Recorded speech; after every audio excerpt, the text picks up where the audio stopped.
Okay, good evening, everyone. We'll call the meeting to order. Common Clerk, first item. Your Worship, first item 2.1 on the agenda, minutes of July the 29th. So moved.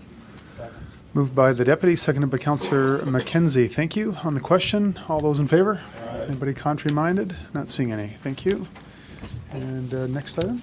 Next item is approval of agenda, with one item being added from Committee of the Whole, which would become 17.1 West Branch Library. So moved. Okay, thank you. Sorry, yep. And we'll deal with moving an item up. Okay, thank you. Okay, sorry, moved by, who? Sorry, I missed who moved it. Okay, the Deputy and seconded by Councillor Sullivan. Okay, thank you. On the agenda, on the question, all those in favor? Anybody contrary-minded? Not seeing any. Thank you. Okay. And Your Worship, you mentioned an item you wish to move up, so perhaps a motion. I'll move that we move 17. No. 12.7 as our first agenda after the consent agenda. Seconded, please. Which would be right after number 5. Okay. Is that Okay, thank you. Sustainability. Yep, perfect. Okay, so we're going to move the item 12.7, a discussion on sustaining St. John, the three-part plan. We'll move that up, sorry, just after the consent agenda? I just said after the consent. Is that okay? All right, thank you. Okay, move that, sorry, and seconder? Yeah, I did. Councillor Merrithew, thank you. On the question, all those in favor? Anybody contrary-minded? Not seeing any, thank you. Okay, next item? Item 4, disclosures of conflict of interest. I'm going to declare 15-1. I'll be stepping out for that discussion. Okay, anyone else? Not seeing any, thank you. And sorry, Common Clerk, just in terms of the agenda, there's 15-1, but there are really 2 letters, so. Yeah, Your Worship, it perhaps might be easier to distinguish the letters, and we could refer to them as 15.1 and 15.2. Okay, perfect, thank you. Okay, next item? Next item is item 5, consent agenda. I'll move the consent agenda from item 5.1 to 5.14 inclusive. Okay, moved by the Deputy, seconded by Councillor Sullivan. Thank you. Councillor Reardon, you have a question? I just have a couple of quick questions, Your Honour. Yes. 5.3, the dredging of the Lancaster Lagoon, how frequently is that done?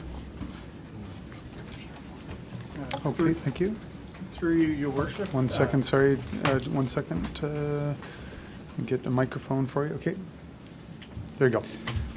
Through you, Your Worship, the dredging, the frequency is based on recommendations by a consultant. So we engage a consultant to survey the lagoon and determine the depth of material in the bottom. And then based on that survey, we will put out a tender and proceed based on that. When's the last time it was done? Do you know? I'm just curious. It's just kind of interesting. I mean, I drive by it frequently. I was just wondering about it. It's in the range of 10 years. Oh, okay. Okay, good. Thank you. I have a question about 5.4 for crack sealing. That has a lump sum in it. I'm wondering how much crack sealing we get out of that. Do we measure that in kilometers? Do we measure it in like months of the year that it's good for? How do we measure that? What? Through you, Your Worship, I don't know off the top of my head the exact quantity, but it is based on quantity. We have an estimated length of crack. It's typically measured in the meters, and we track that as the project goes along, and then it's paid under this contract. Okay, so you would estimate or whatever that you have so much crack annually in that would need to be sealed, and then you would buy for that? Correct, yes. Okay, all right. I've got another question probably for you. Road salt? Yes. Is that you? Road salt, when I read through this, it says, we're going to go with the lowest price for road salt, and I think the delivery with 5.6 was like 8.61 cents. And then it's going to come up again as item 5.8 for the road salt delivery, and it's 8.60 cents. What was the difference on that? Was that the province was using, not using Windsor? Like, we're going to buy the salt from Windsor, I think, but then we're using a trucking company. But in the kit, when you looked it up, it shows the three different options there. And it includes a price for both, through all three of the options for trucking it. So I wasn't sure why that was in there. Through you, Worship, in this case, the road salt supply, we're actually piggybacking off of a procurement effort that the province put out. Yes. And they will typically extend that to the various municipalities. And it's our understanding that the majority of other municipalities in the rest of the province are likely to piggyback off that effort as well. We did get a good price on the salt. It's far better on a per ton basis than what we had been paying the last year through K&S Windsor Salt. But the new supply is from the potash mine in Sussex through a company called Nutrien. And there is some additional shipping costs that are associated with that. And that particular procurement on the transportation cost was undertaken as a tri-city procurement arrangement where City of Moncton actually facilitated that. And we did get bids on delivery to St. John here. So we're paying less for the salt, a little bit more for the trucking. So the net difference is roughly about 3% over last year. Because it has like a standby charge, but it didn't have that for the other two on, not the one that you're going to buy for Windsor. So that's where I was getting confused, I guess. The price was 58, but the one you're going to buy is 55. But the delivery per ton was 8 for the $55 one, but $2.80 for the one you weren't going to buy, but it had a standby charge of $40. So is that, I guess that's where the differential is it? In the standby charge, whatever that is? The standby charge that was associated with K&S Windsor Salt was just related to potential delays on Okay. picking up that material from the location on the port. All right. Okay, thank you. That's it for me, Your Worship. Thank you. Okay, thank you. Thank you, Commissioner. Councillor Armstrong, did you have a question? Just on the road salt itself, Okay. the Commissioner Hugenholtz. I don't know if you can remember this, Mike, but I know we're only paying $55 a ton, but do you remember what we were paying 4 years ago? Because I think it was double that, wasn't it? I know I'm putting you on the spot, but Well, the last time we went through, I guess we paid $58.33 for salt this year, this past winter. Prior to that, 2015, I believe, was the last time we put this out for bid. And at that time, this was also coming from the mine in Sussex. We were paying about $66.53 per ton. So certainly on the supply side of the material itself, it's far more favorable this year than was so in the past. weren't we paying for more for delivery even from the Sussex mine? Yeah, it was more Yeah. for delivery too. I just want to make sure the public Yeah. knows we're saving a ton of money here Yeah, it's because about, we work together. it's about $13 Yeah. per ton difference from. We never get the credit for when you save hundreds and hundreds of thousands of dollars. They always pick on the other part. So I just want to make sure the public knows we've saved hundreds of thousands of dollars on this one contract instead of, just from 4 years ago. Thank you. Okay, thank you. And sorry to belabor, I do have a couple of questions myself, I think for the Commissioner of Finance on 5.2. 5.2 was the financial and compliance audit report for the funding agreement with the province. Commissioner, can you just hit your button there?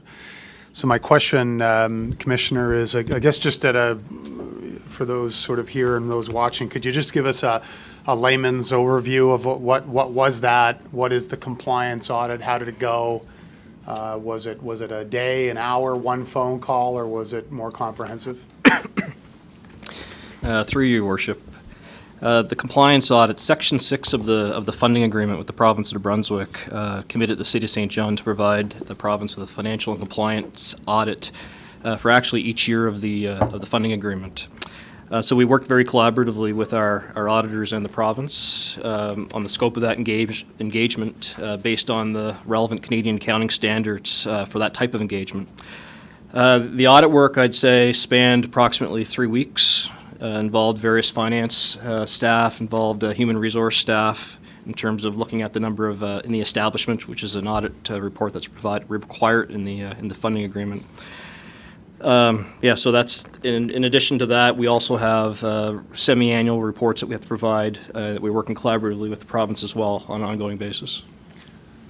Okay, thank you very much. And sorry, I may have missed, so that audit, Commissioner, did you mention, was that hours, weeks? Was it significant back and forth? Yeah, through your worship, it was probably about 3 weeks of work, steady Okay. work, to get through the audit. Okay, thank you. I guess, again, just for the members here in the audience and for the media, certainly had been a suggestion over the last number of weeks, months, that there was less than stringent audit requirements in the support deal from the provincial government. And I guess I just highlighted tonight because I never believed that was the case. And certainly within the agreement, if you'd like to read it, it leaves lots of options for the provincial government to audit, to require us to provide any information and answer any questions that they had. So I bring that up to simply say that I personally believe that those comments made over the last number of months were not accurate, and it just happened to be that tonight you were including that in the report. So thank you. Okay, I don't see any other questions. Thank you, Commissioner, for that. And I'll call the question then on the consent agenda. All those in favor? Aye. Anybody contrary-minded? Not seeing any. Thank you. And Clerk, turn your mic off. And next item. Your Worship, Council has moved ahead on the agenda, item appearing as 12.7, sustaining St. John, a three-part plan. The first step required for this item would be to remove it from the table, so a motion. I'll make a motion to move it from the table from our previous meeting in July. Okay, thank you. And I'll call that question. All those in favor? Aye. Anybody contrary-minded? Not seeing anybody? Thank you. Okay, and Well, just to get it on the table, and what we do with it after, we do with it after. But I make a motion that endorses the staff recommendation, and I realize it just was handed to us because we got some information late. So I'll read it quickly because I have added a seventh. That isn't staff recommendation, but I guess is my recommendation. So it's staff recommendation that Common Council endorse the report while continuing to voice its reservation over A, failure to solve the financial gap for the years 2021 and 2022. Excuse me. B, lengthy timelines and uncertainty for the significant reforms. C, the lack of detailed implementation plans for the significant reforms. Number 2, Common Council formally reconsider in March 2020 in open session their endorsement of this plan based on the progress made. This date would be concurrent with the provincial commitment to reassess in Part 3 of the plan, and also be concurrent with the city's commitment to have all implementation plans for financial restructuring approved. 3, city staff working through the Finance Committee continue with their efforts and plans to address the entirety of the deficit for 2021 and 2022, respecting the motion passed by Common Council on this issue. 4, Common Council requests to the province that detailed implementation plans be produced for each of the 20 action items. 5, that the working committee established to produce this plan remain intact, I think, and assist in the coordination and implementation of the entire plan. 6, city staff provide a report to council every 2 months as a minimum, and more often if deemed necessary, on the progress on the 20 action items and on parts 2 and 3 of the plan through the creation of a sustaining St. John report card.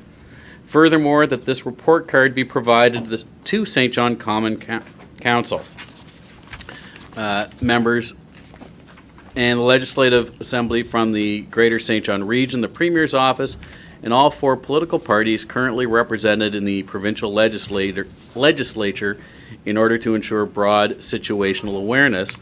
And the 7th that I'm proposing is that Council create an ad hoc 3-member committee of council to be named at a later date to continue the communication with appropriate provincial elected officials regarding potential future amendments to the plan. If I get a seconder, I can. So I I think staff's going to talk to their recommendation. I'll just, the bit I added at the end, one of the things, I guess, that I've seen that's been a real plus no matter how things turn out is the increased communication and conversation we've had with the provincial government.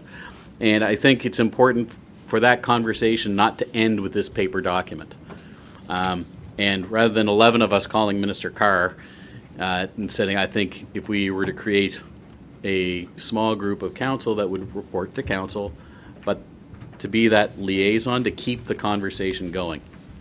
My thoughts. Anyway, but I think we're going to have a presentation. Okay, thank you. Can we just hold and Yes, council? I Okay, was just going to suggest that myself, sir. Thank you. thank you. Okay, thank you, councillor. Common clerk, city manager. Your worship, members of council, good evening.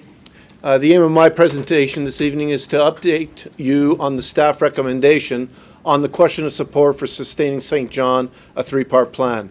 My focus during the presentation will be on the past 38 days since the question of support was last tabled. First of all, by way of background, for the benefit of all those who may be observing this evening, I would like to try to capture in one slide the general observations made by council members at the session that resulted in the tabling of the question of support. First of all, I think it's fair to characterize that there was positivity expressed for the long-term initiatives within the plan, most notably the action item on comprehensive property tax reform. I think it's also fair to characterize that there was recognition of some short-term financial relief. But what was clear, and what is even articulated within the plan, is that that financial relief in the short term does not address the entirety of the deficit for the years 2021 and 2022. The concerns voiced by members of council, if I was to summarize, the first one, and shown in red because I do believe it was the most dominant view offered, was the concern over the fact that the plan does not address the gap for 2021 and 2022. There was also skepticism on the likelihood of success for the Regional Management Task Force for a variety of reasons. The due date for the Regional Management Task Force to report out on its success or not was also felt to be too late when it was articulated as the end of March of 2020. There was also concern voiced on some action items in that they seemed to be non-committal or not well defined. Examples include the language that was used to describe what we wish to achieve for binding arbitration and what we wish to achieve in terms of unlocking the growth potential for St. John Energy. Another area of concern was that there were no detailed implementation plans within the document, in short, a lack of detail, but this was recognized in the plan as a necessary follow-on item. And another concern that was expressed was the timing of the province's re-engagement in May of 2020 was viewed as problematic because it was too late and during the municipal election. During the last 38 days, several options or suggestions were offered to the provincial government to address some of council's concerns. First, and discussed at open session of Finance Committee, was the notion of initiating what we suggested could be termed Phase 1 of property tax reform, where we would transfer the heavy industry provincial property tax that is collected to the applicable municipalities. This would recognize the burden that heavy industry places on services and infrastructure of its host municipalities. The second suggestion offered up was to change the composition of the regional task force to a blue ribbon commission, whereby the mayors and councils would not be involved in the deliberations, but would simply be the decision makers. The blue ribbon commission itself, consisting of various experts and public servants, would provide the recommendations to councils and their mayors. It was also suggested that the regional task force due date be accelerated from next March. We also suggested that the province advance their date for re-engagement from May 2020 to an earlier date. We also recommended that they be more definitive on St. John Energy and unlocking its growth potential. We also recommended they be more definitive on the binding arbitration legislation, and accelerate the timeline for comprehensive tax reform. If accelerating the timeline for comprehensive tax reform was not possible, then at least offer up some interim milestones towards that comprehensive tax reform. The next item was introduced and requires just a little bit of explanation. 18,000 on average cars per day come into the city as work commuters. This, without doubt, places an additional stress on our services, police and fire response to name but two, and also on our infrastructure. The notion of tolls on roads for inbound traffic only and only during the hours of morning commute, we recommended ought to be considered. In fact, most tax experts would suggest that in terms of levies, a toll on a road is considered a fair levy or a fair tax in that it only charges those who actually use the service. And finally, as a small add-on idea, we suggested that the province allow the city to retain the revenue obtained from motor vehicle traffic violations, in other words, tickets, and that would yield approximately $500,000 a year to the city. This is the same slide, but shown in red are the two initiatives of the 8 that in fact would place or would demand a financial commitment from the province. The 6 in the middle, if you will, still shown in black, would not require a financial commitment from the province. During the tabling period, it's fair to characterize that the city has not been sitting on its hands doing nothing in terms of addressing its challenges, and this slide summarizes some of the activity that has been ongoing. First of all, our review of our economic development framework continues. We have explored various options and are now in the analysis of those options, and it is still our intent to have a new framework in place by the 1st of January 2020. The first level review of our organizational structure, in other words, the senior leadership team, has been completed, and we are now commencing the subordinate levels in order to complete the full organizational structure review sometime this fall. Our operating budget commitment is a reduction or increase in revenue of at least $3 million per year within the plan. We have held a total of 6 half-day or day-long strategy planning sessions on this issue. We have formed a Tiger team that includes our continuous improvement staff and a number of additional managers seconded to the team in order to further develop the list and the implementation plans, the charters and implementation plans, to achieve at least that $3 million reduction. In fact, the target for the Tiger team is $4 million. In terms of the pension contributions action item, the contract has been awarded to a third party to develop the various options that may be possible, and we expect that report in early September. In terms of our requirement to conduct the valuation of the St. John Energy Growth Agenda, the RFP is currently being drafted, and we anticipate the results from the valuation by approximately end September.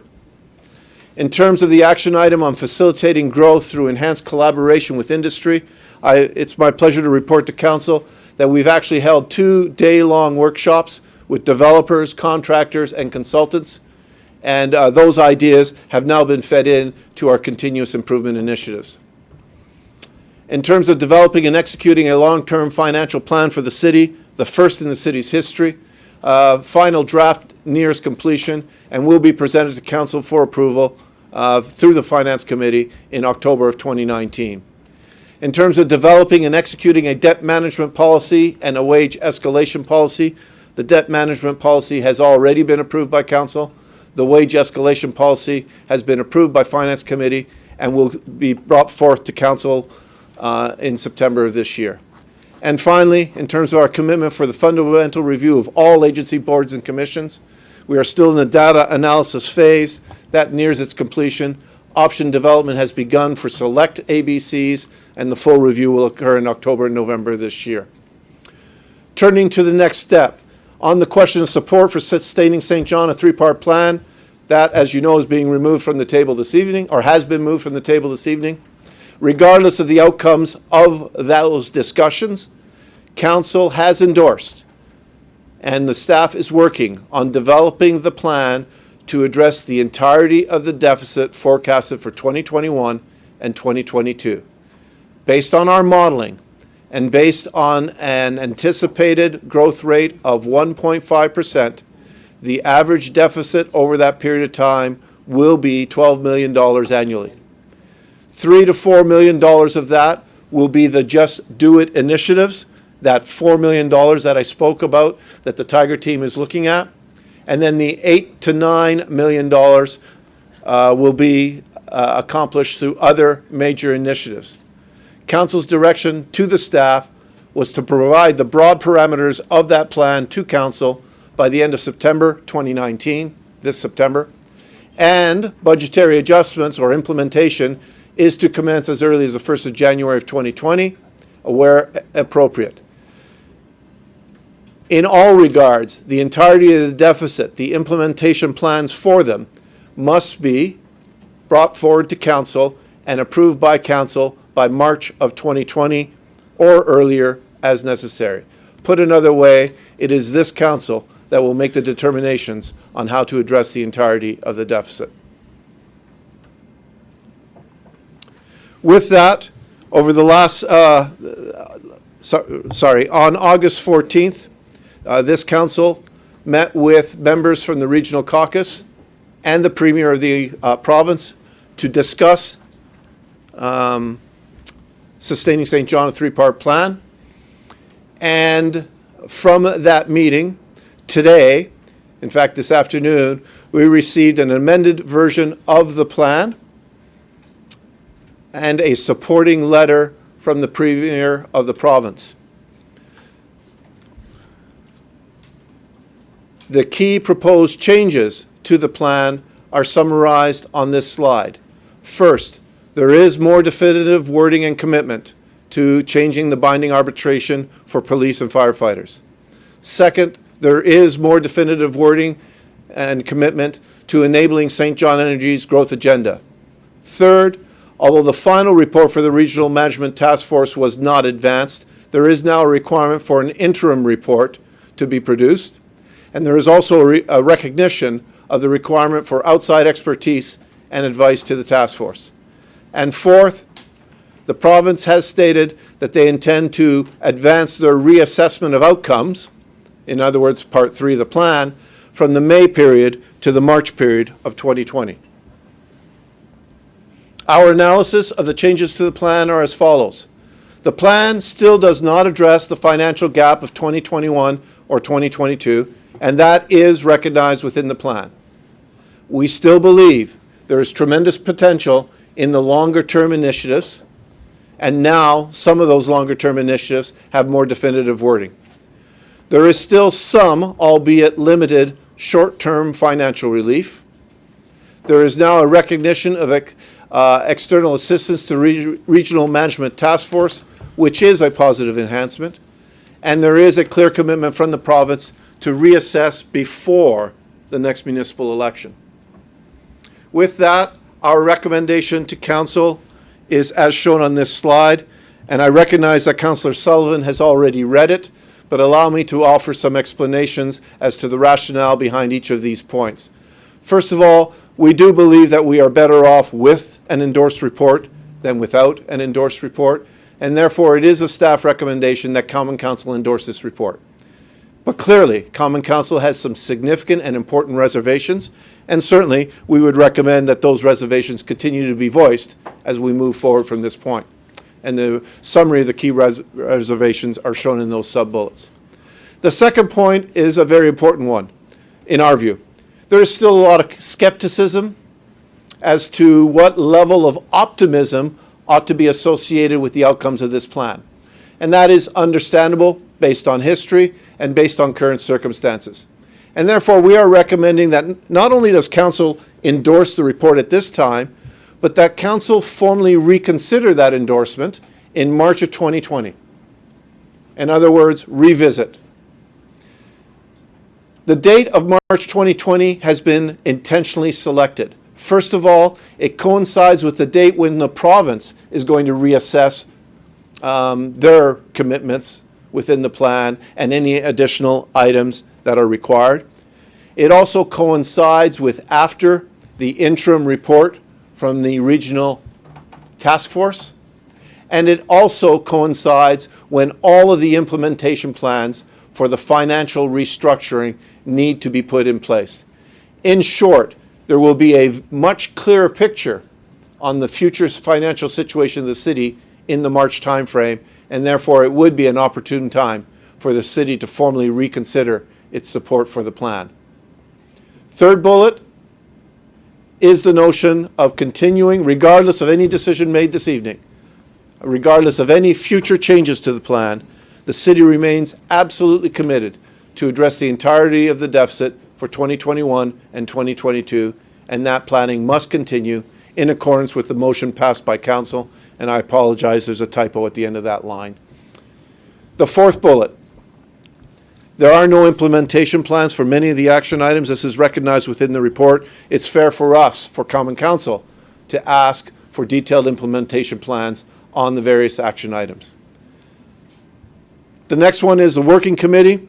Although unsuccessful in addressing the entirety of the deficit, is still a fully capable and fully functioning body between the municipality and the province, and we would recommend that that working committee remain extant, in other words, remain in place, and continue to do its work through the coordination and implementation of the entire plan. Finally, it's time to have some significant and important performance measurement on how we are doing so that the reassessments can occur next March, and therefore we are proposing a Sustaining St. John report card. We are proposing that it would be created as a joint effort between ourselves and the province, and we would use that to report out to council and to all other interested stakeholders on a regular, recurring basis moving forward. Members of council, that concludes the presentation, subject to your questions and comments. Okay. Thank you, City Manager. Any questions for City Manager before, or you're just going to come back and join us? Okay, thank you. Councillor Merrithew, first up. Thank you. Thank you, Your Worship. So, 38 days with back and forth. Look, this has been, I think all of council is giving us some long, hard thought. We didn't take their, in my humble opinion, we didn't take their first offer when we pushed back. And by the way, I want to thank the mayor very much for his budgets and beers sessions. I think it brought real awareness to some of these questions, some of these concerns, okay? And perhaps that helped for the Southern Caucus and the Premier to show up at our table last Wednesday. So sincerely, thank you for that. This has been a real tough one for me. I think the needle's been moved forward in this document. I've tried to make some notes here as we've just received some of this not more than 2 hours, give or take, ago. So we're reading through it ourselves. But the timelines have been moved forward. All right. There's better language on one of the major items, which is St. John Energy, for me. We will continue to monitor this, okay? Councillor Sullivan's addition to staff's recommendation, I think, is a good one. Whether that councillor would also you'd team up with some staff, maybe the right thing to do there. There is money on the table here, as some of the council said last time around. One of the big things is that, and I know it's not a tangible, you can't touch and feel this, is the Premier's commitment. And I want to quote out of this letter that he sent us, and some of the public may not have this yet. So in the letter, the Premier, and we just received it again, folks, sent to us, he said, I said it Wednesday night, and I want to reiterate, the city is not in this alone. The region needs to step up, and we are stepping up as a province to work with you. And I think the fact that he came down to see us with his entire caucus, Southern Caucus, and MLAs meant a lot to me. So I'm going to endorse this and vote for this recommendation this time around. Again, I think we pushed back once. We didn't get a heck of a lot more, folks. You don't have to read that to know that. We did get some commitment. I know you can't spend that, but I think it was very, very sincere. And I, quite frankly, as one councillor, just want to get on with it. I want to do our budgets. Let's get ready for 20, and especially 21, all right? I think that Finance Department, through your committee, will bring you a couple of budgets fairly quickly in September or the first parts of them. Let's get on with business. So I'm going to support this this recommendation this time. Thank you. Okay, thank you, Councillor. Councillor McKenzie. Thank you, Worship. So, through you to the city manager, you say that we are better off. Hold on, let me go back for a minute first. So, between what we had prior to today, this afternoon, and now,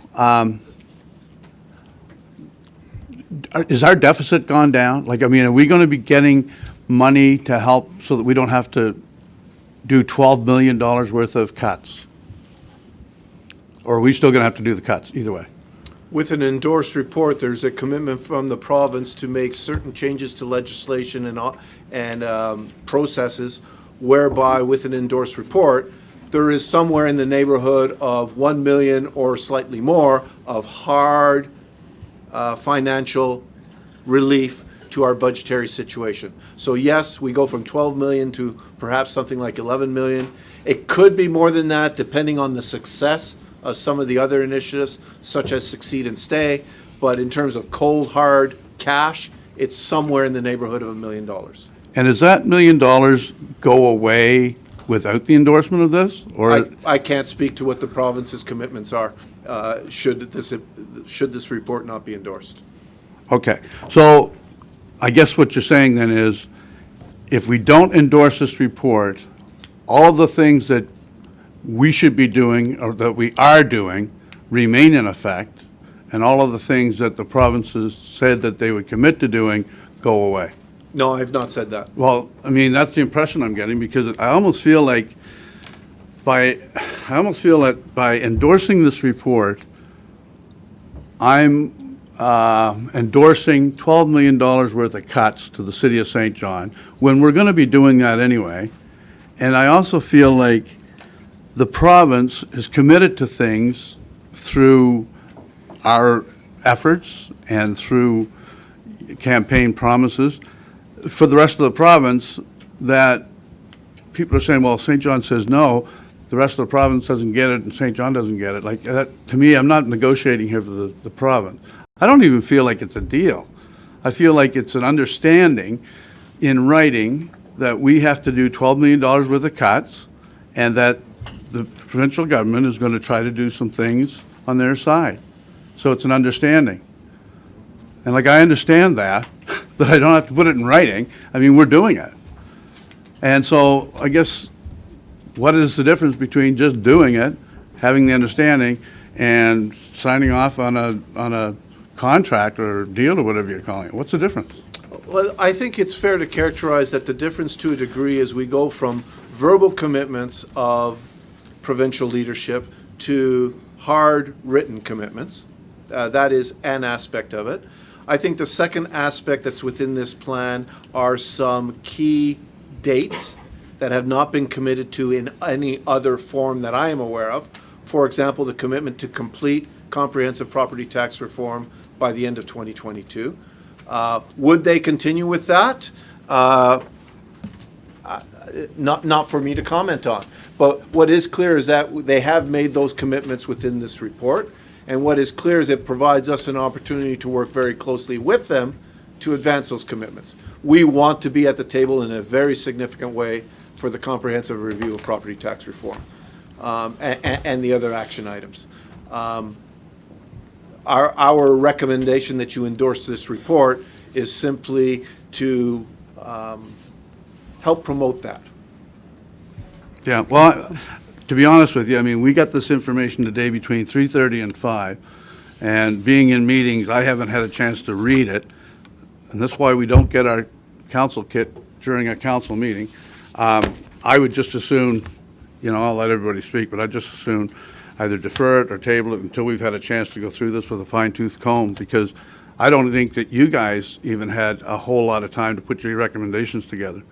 That's okay. my opinion. I'm going to stop you there. Thanks, Thank you. Councillor, and we'll keep moving along. Thank you. Come back if you'd like. Councillor Reardon. Thank you, Your Worship. Through you to the city manager, in this part of your presentation here, you say that we'll commit to review in March of 2020 as a team, as council? That's correct. And I guess I'm wondering, where do you see us? I want to move forward as well. I feel my fiduciary duty is to the city of St. John. And so I want to make sure I'm making the right decisions for the city of St. John. I don't want to, I guess, paint myself in a corner with any of this and say I accept this, but then this is all you've got, or this you can't go anywhere else. So in March of 2020, where would you see us going if things aren't happening the way we think they should be with some of this documentation that we've gotten? Because as you say yourself, the language isn't as tight as what we would like, and the commitments aren't as definitive as what we would like, et cetera. But there is, I think, I felt at least on Wednesday the 14th, I felt there was a commitment to help us move forward. So where would you see us as a team, and where would you see our abilities, I guess, to move it one way or the other? Through your worship to the councillor.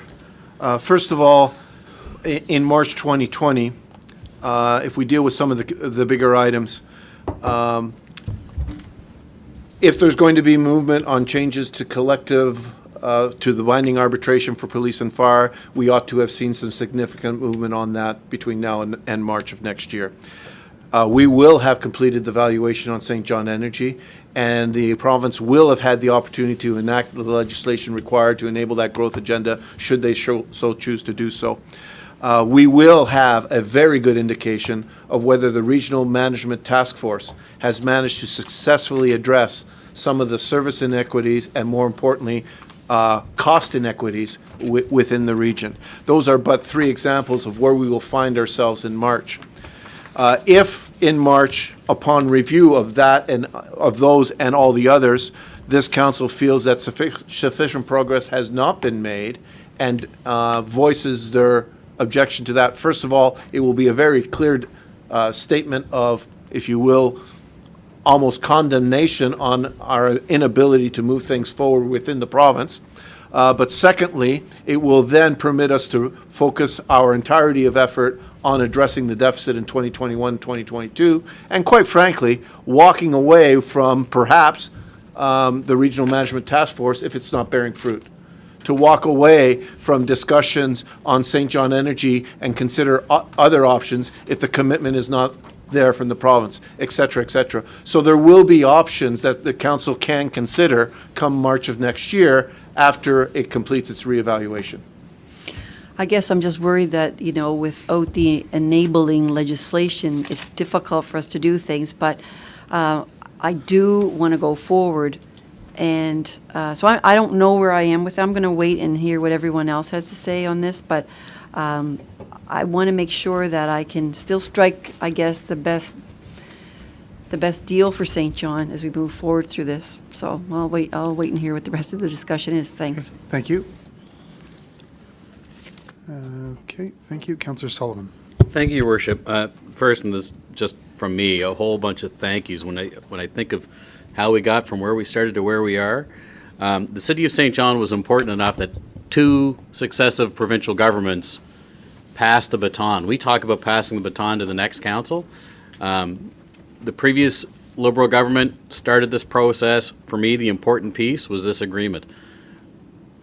Government changed, and the process kept moving. Yes, there was different ideas on what was in the process, but the process kept moving forward, so thank you.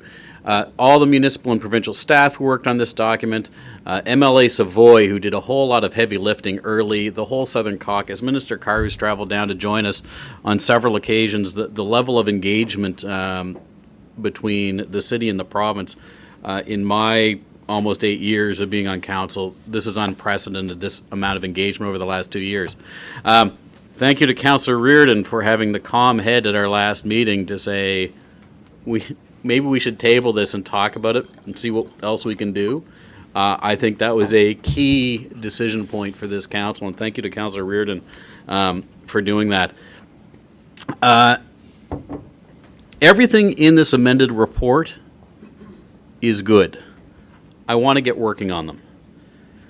The reason I added that ad hoc committee is to make sure those discussions keep happening on the things that aren't in the report that we still believe are important to the city.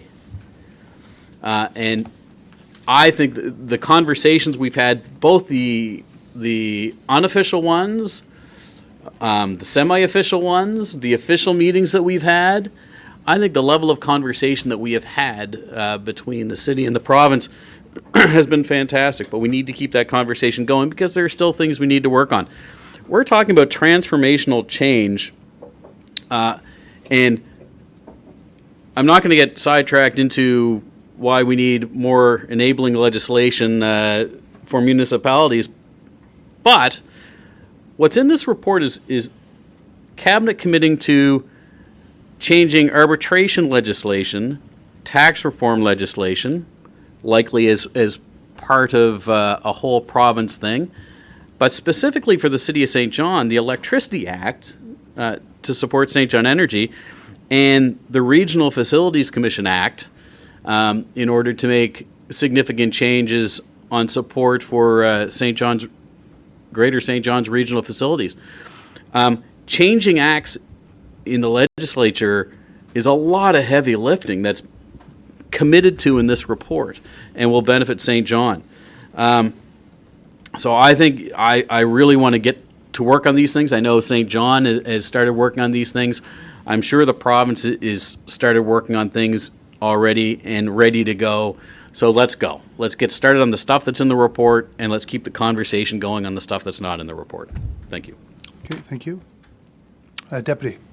Well, thank you, Worship. Well, the first thing I want to say is that, and it was at a closed meeting, so that we did meet with the Premier and some of the MLAs, and certainly I appreciate the Premier coming to meet with us. And I think the Premier really would like to help St. John, and I think from his conversation, so I don't know him that well, that he would like to make some of these things happen. But it's going to take time and a lot of effort.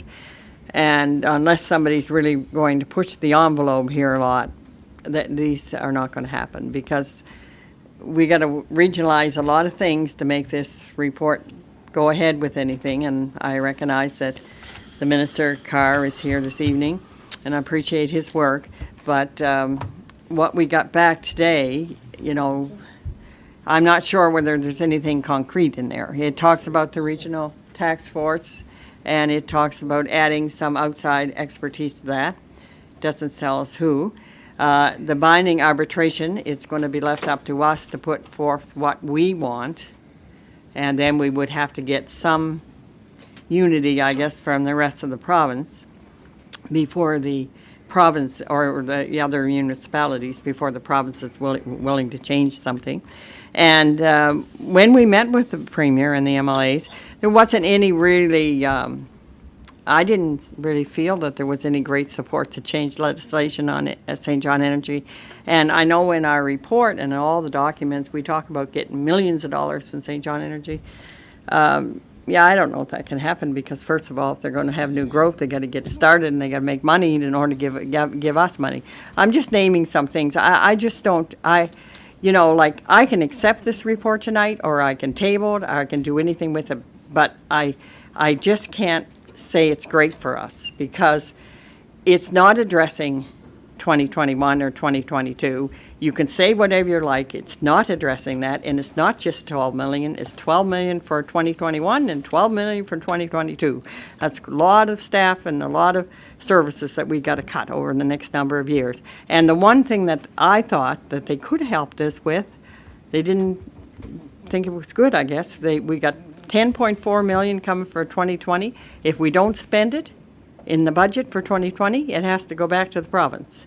The province could have said, well, let's let that go, and if they don't spend it all in 2020, they can keep the rest for 2021. They didn't go with that. I only wanted that because I thought we could do a few cuts for 2020, not make it so harsh on the community, and then save the other cuts for the next year, and we'd have a little extra money. We talked about tolls on roads. I'm not interested in tolls on roads. Don't want to break the region up that much. I'm just not in favor of that. We talked about reform of taxation, which may happen. It will, maybe 2022, 2024, whenever. And maybe the other surrounding communities will help pay something towards St. John. But that will have to be mandated by the province. People are just not going to sit down. And I don't even get it when people talk about voicing your reservations. We pass it tonight, and then in March 2020, we can come back to council and say, oh, we didn't like what the province has done, so now, let's voice our reservations. I mean, my big fear is that we pass this report, and it goes in the closet, and it stays there on the shelf, because there's nothing concrete that says we're going to do this. If the province wanted to change legislation, they would say, we will change legislation. They don't say, well, we'll think about changing legislation. It's their legislation to change. Anyway, and the ad hoc committee, no, can't vote for that. The MLAs in this region should work with all of us, not just a select few. And sometimes I call one or two of them, Some of them are really good. Others that don't even call you back.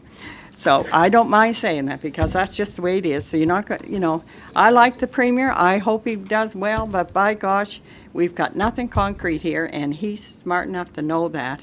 He knows there's nothing concrete. We can pass it, but that's it. You just pass it and take what they've said, and that's it. Just pause you Thank there, Deputy. You can have another round. Okay, thank you if you need it. Councillor Strobridge. Thank you, Your Worship. I was listening to Councillor Merrithew, and he was reading my mind. It's because we're Ward 4 and great minds think alike. Anyway, I think we should give it our blessing, approve it, endorse it, stamp it, whatever words you want. I think it's time to move forward. Does it have everything we'd like? No, it doesn't, but it's a living document as well. It's not written today, and there's never going to be amendments to it. We don't know what everything the province is proposing they're going to look at is going to result in either. It's a living document. There's commitments made to it. And I think let's just, get it going, move it forward. Let's see what we can come together as a working group. And if, we turn our noses up at this and say, nope, not good enough, then I would say, well, what message does that send to our regional partners who we want to come on board, who have already sent us a letter of support, who are going to be a part of this new working group to come up with better regionalization? What message does it send to them if we just, won't go along and I don't know, toss this report out the window? I just think that we have dedicated a lot of time to this as councillors, not to mention the staff who work on this every single day, in addition to everything else they do. I just feel meeting about this, tabling it, meeting about it, tabling it is just beating a dead horse. I, for one, this is what it is, accept it, let's move on. If we got to make cuts, we will make cuts, and we will survive it, and we will bounce back. And in the meantime, let's just do it and on to the next item. Thank you. Okay, thank you. Councillor Casey. Thank you, Your Worship. To the city manager on Councillor Sullivan's point 7, I think, the little committee with staff. Does staff have the time to do that? Through your worship to the councillor, short answer is we will make the time. Council has told us that addressing the sustainability challenges of the city of St. John is our #1 priority, and therefore we will make the time. If other things need to fall off of the work plan, then council will be informed of that. But I don't see, put another way, I don't see any difficulty enabling Councillor Sullivan's addition to this recommendation. Okay, thanks. Okay, thank you, Councillor. Councillor Armstrong. Thank you, Your Worship. St. John has a history of being the worst negotiators on the planet. Just the way it is. I appreciate all the work that's gone into this, but you know what? This is a talking document. It's not a business document. There's nothing concrete in this. Absolutely zero. Come the end of 2020, guess what? We're cutting $12 million. That's the bottom line. So I don't need a paper or endorse it to be able to talk to the province. We got 3 ministers and MLA that should be standing up for St. John, New Brunswick, because that's who they're elected by, to support St. John. If we're in trouble, how about some of them speaking out on our behalf? It's a minority government right now. I have nothing against this government. They're working hard. This is St. John. We elect people to speak for the city of St. John, each councillor. But this document, endorsing it to me, it doesn't matter the government. It doesn't do anything for the city of St. John, like the deputy mayor said.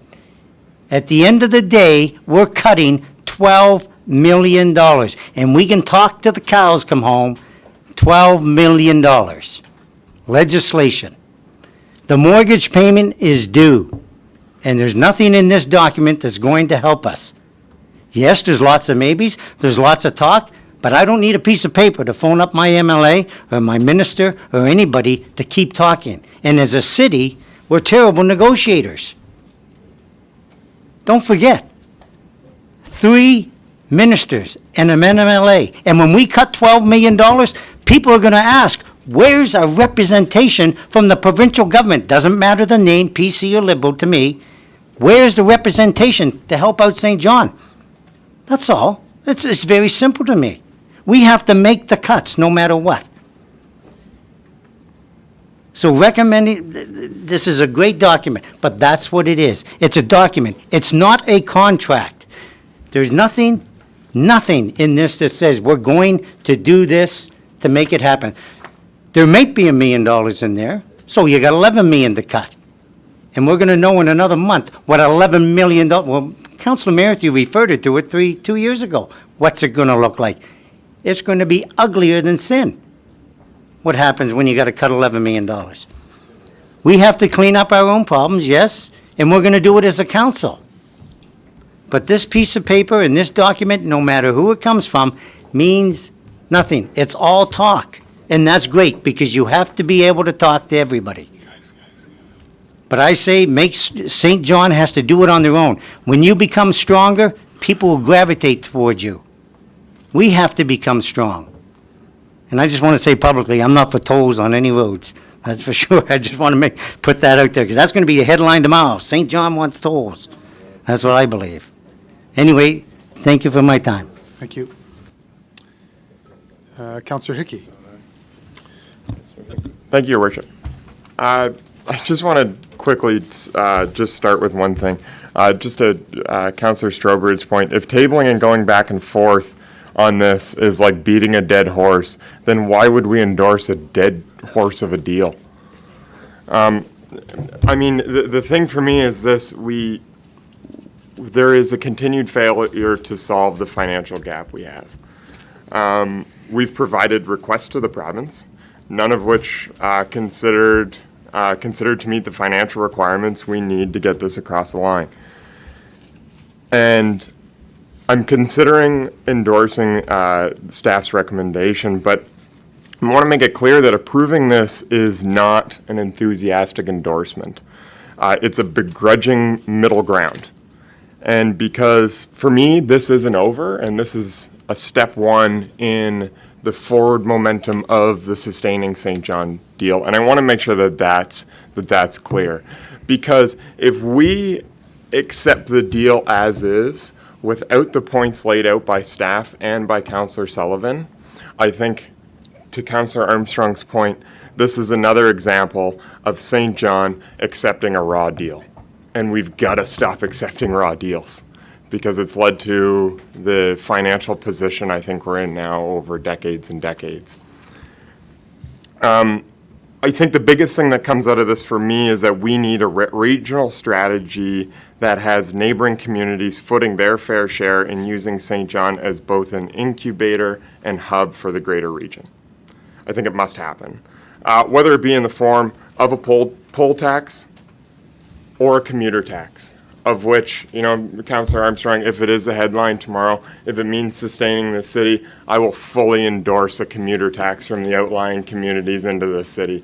I think they absolutely need to start paying their fair share to use our services, to use our roads, and start paying to come into the urban center of our city every single day, like the 18,000 of them that exist. I think, but at the end of the day, I think the province must act in allowing the city to close our financial gap. And I think these are absolute necessities for consideration in the path forward. As we've always said, it's all got to be on the table. And I think that needs to include, as mentioned, a commuter tax, a poll tax, whatever that might look like.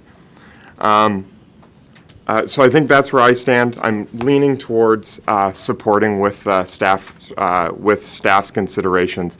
But let's make it very clear that this is not an enthusiastic endorsement of this report. This is a middle ground.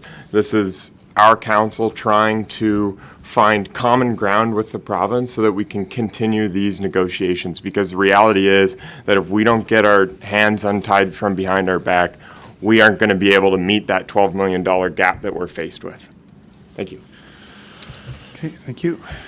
Councillor Norton. Yeah, thanks, Your Worship. Lots said here this evening. Hopeful it's moving in the right direction, and that's to work the plan that we have, because it's no longer time to waste any more time, at least from my perspective. We plan the work, we work the plan. That's how it goes.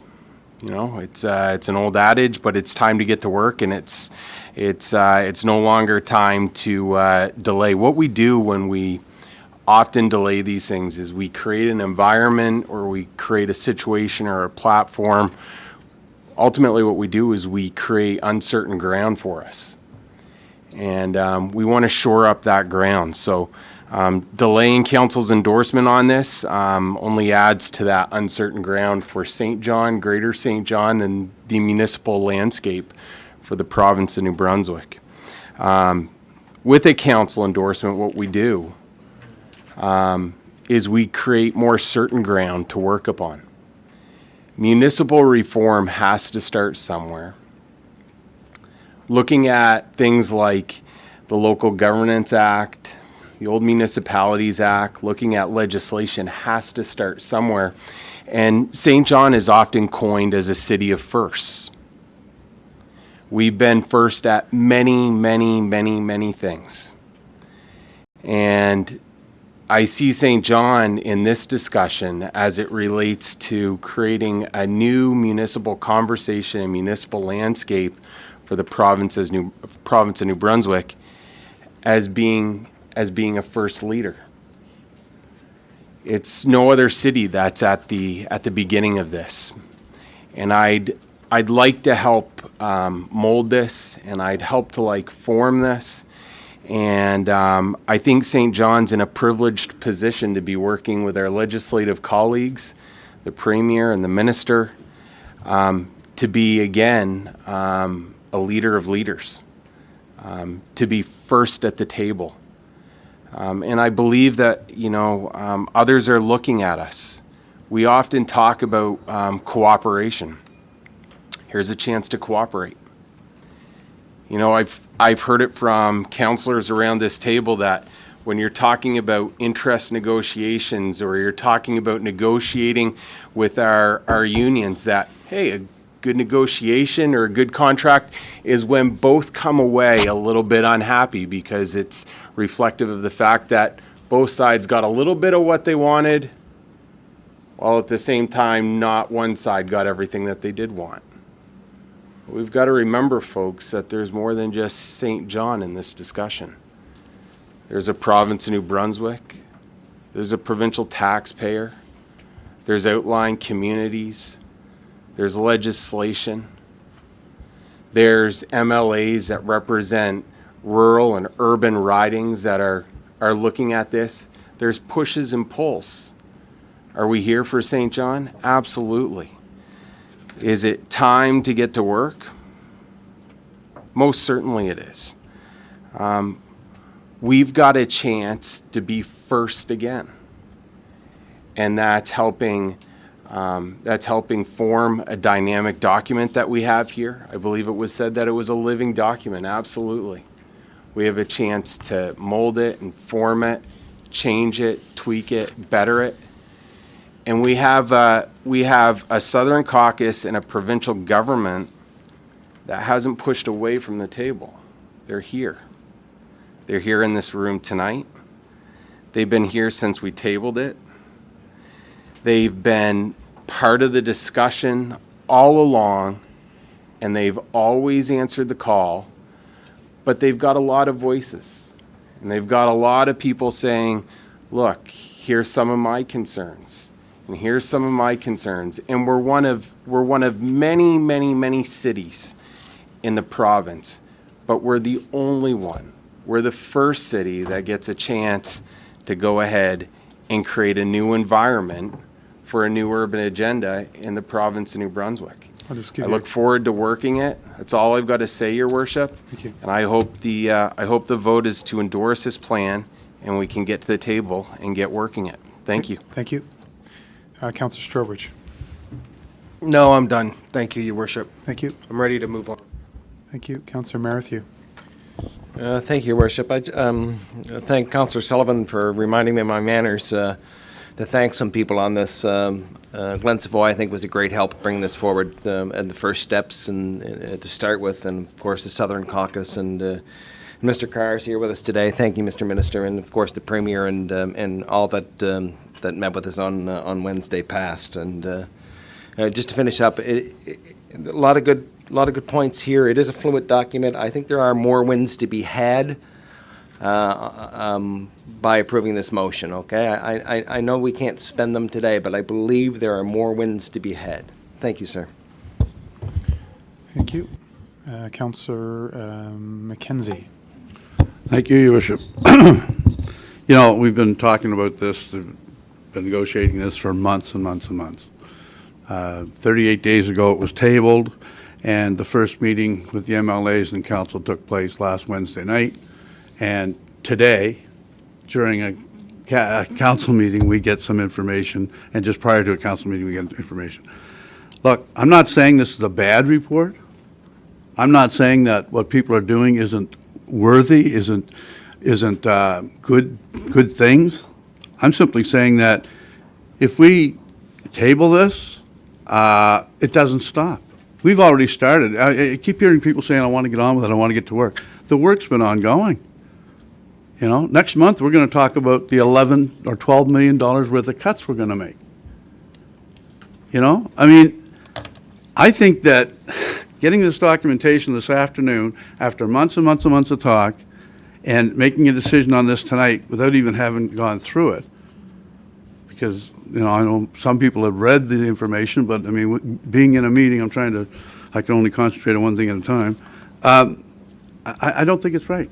If you want to have a special meeting in a week's time and revisit this or table it, I don't even see what the difference between tabling it until some decisions are made and indicators are there and then deciding whether you like it or not, or taking it now and then later on saying, well, nothing happened. We don't like it. Now what do? We take our support away from it. For me, it's great stuff. I don't think it should go away just because this council wants to table it for another 3, 4, 5 months, whatever it is, till we start to see some smoke signals coming and some actions happening. We're still going to make the $12 million worth of cuts, and the citizens of St. John are going to be very aware of that next month. And so as much as I, appreciate all of the work that went into this, and I appreciate the fact that you would like to see us take it with reservations, if we take it, we take it. There's not going to be I took it with a code 1, which means I was really annoyed when I did it, but I did it anyway. You accept it, you accept it. And so for me, it's at best, I'm not I'm not saying no to it. I'd like to table it. And if I got a seconder, I would table it for another 3 or 4 months and continue doing the good work we're doing. But, you know, not accepting the fact that we have to do $12 million worth of cuts and saying, that's a great deal. Thank you. Okay, thank you, Councillor. Councillor Sullivan. Thank you, Your Worship. We would see, as my mom would say, the proof in the pudding pretty quickly. I think the best and fastest example would be the Regional Facilities Commission Act. You know, we are certainly working on our end, whether we endorse this report or whether we don't endorse this report. But certainly St. John specific items like the Regional Facilities Commission Act, I would love to say yes tonight so they can start rewriting it tomorrow and get it through the legislature as fast as possible. Because we've approved a 2-year capital budget that if the province makes that one change, the city of St. John saves $400,000. No, we can't. Because, and you're interrupting me while I have the floor. I mean, if I were somebody who said, City of St. John, here's what we offer to do for you, and we say, no, let us think about it. Unless they're probably better people than me, but I wouldn't move forward with it. I would say they don't want it. We'll move forward on things that will be good for everybody. St. John specific items. But the other piece in this, you know, this conversation has produced, again, Councillor Reardon's wisdom, supported by council. I've been talking about St. John Energy since this council probably started, and you know we're so close to starting to get a piece of the puzzle, to get another piece of the puzzle to move it forward. After some of the discussion we've had, this isn't my idea, and I don't even know if it's doable. But you got to dream big. Councillor Hickey talked about problem solving, coming up with ideas. You know, what if St. John Energy became Greater St. John Energy? We're talking about having regional discussions. You know, is it a poll tax? Is it a highway toll? Is it? What if we were allowed to flow revenues to the city? They're a very well-run organization. And would it not help regional discussions and give us a little bit of something to offer?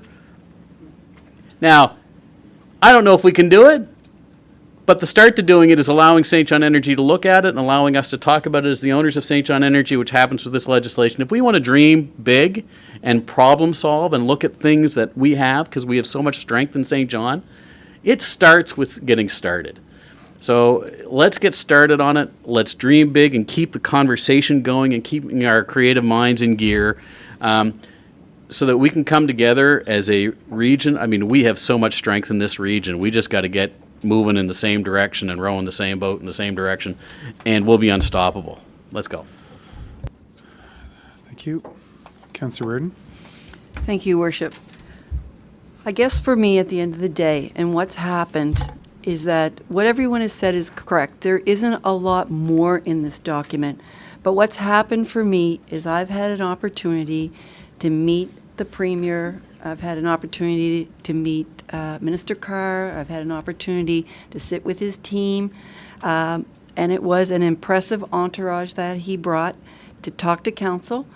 And I felt at that time that they understood a lot better our situation. And I got the feeling, and it's all just feelings because there's nothing on paper per se, but I got the feeling that they understand that they need to make some bold moves, but they are in a challenging position to do that.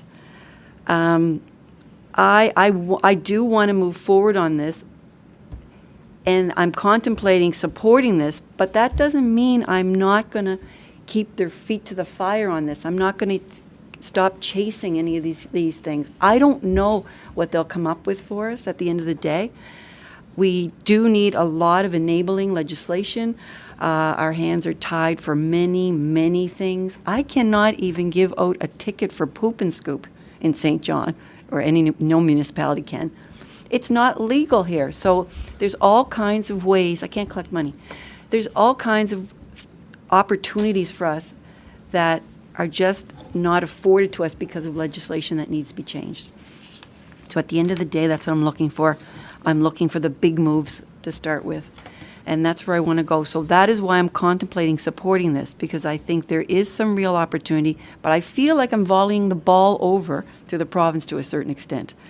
And I feel like it's now up to them to live up to what they've come to us and told us that they want to do for us and for the rest of the province. So, and so that's where I am. So it isn't that this paper is any more definitive for me or whatever. It's that I've had that opportunity to meet, and I guess it's the old, it's a handshake, it's an understanding, you're trying to work with people. Well, go forward. If it doesn't work out, we just are back to the fire again. So that's where I am. So that's why I'm contemplating supporting this and going forward. Thank you. Okay, thank you. Deputy Mayor. Thank you. Well, first of all, if we do support this, and it looks like council might want to support it, I think if I was going to vote for it, I'm not voting for it with reservations. I understand what's in this report now. I'm not, if the province goes ahead and can accomplish some of this that they have to do, and if they're willing to do it, then I appreciate that. But I think the motion has to be, and I'm not interested in an ad hoc committee of some friends of some of the MLAs with some of the council members. I don't go for that. I think that has to be on a business. If not, I can't support the motion because the motion that's on the floor talks about an ad hoc committee and talks about reservations and stuff like that. And I just don't think that. Tell me what it means. Okay, I don't support something tonight, or I do support something tonight, and 6 months from now, I can say, oh, well, I did that, but now I'm sorry I did it. Well, no, I don't want to do that. If I support it, I support it. If I don't support it, I don't support it. If the city manager just jump in, city manager? Did you have a comment? Your worship, if I may, just for members of council, because a number of people have expressed observations about the word reservation. It was used in the term of the Oxford Concise Dictionary, and perhaps this will help, I don't know, but we are using reservation, and the definition is, and I quote, an expression of doubt qualifying overall approval of a plan or statement, is the definition of the word reservation used in this context. So it is, again, an expression of doubt qualifying the overall approval of the plan or the statement. Thank you. Deputy, you're all set? Okay, thank you. Well, Oh. that doesn't mean very much for what we're talking about, but, Just clarifying the point. Yeah.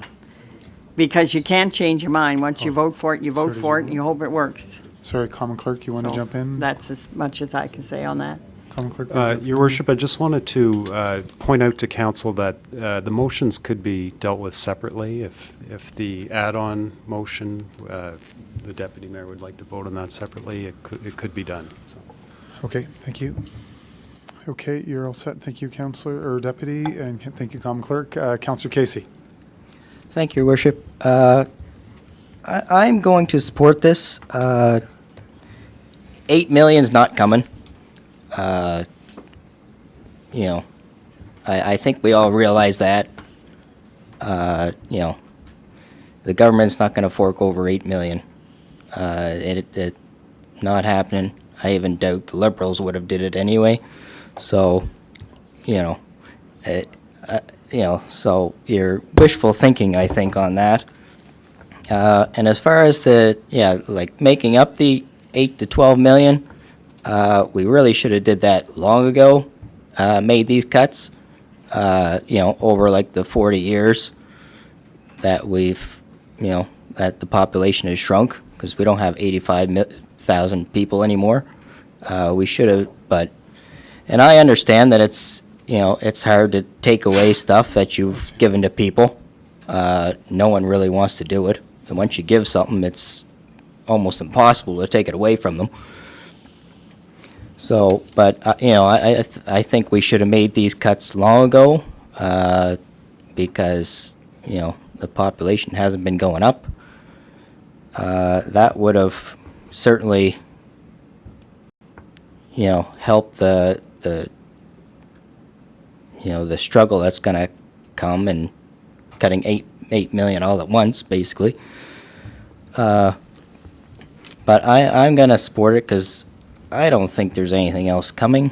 And, this gives us, there's some negotiations to be had, I'm sure, that, little things like the poop and scoop, and, and the parking tax revenue might be able to get that from the province. Who knows? Little things like that might be something we can get if we continue on. But like 8 million is not coming. I don't see it coming. Even if we table this or negotiate for, it's not coming. I have no illusions that that's coming. So I'm gonna support it. It's good. There's some good things in there.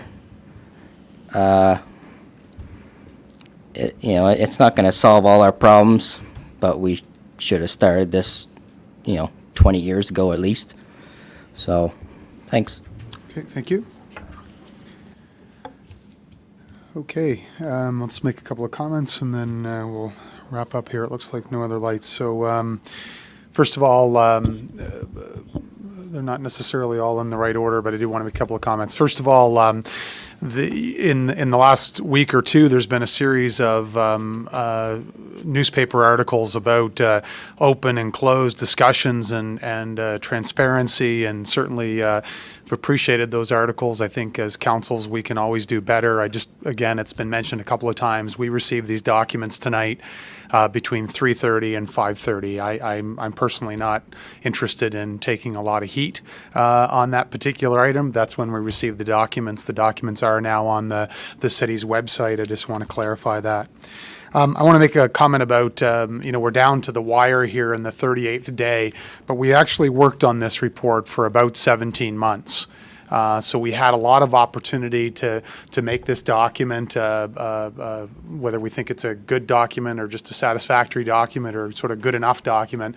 There were a lot of ideas presented. I know there's a lot of perspectives on that. There were a lot of ideas presented. Certainly, I believe I am a person that has high expectations. It's a bit of a blessing and a curse at the same time.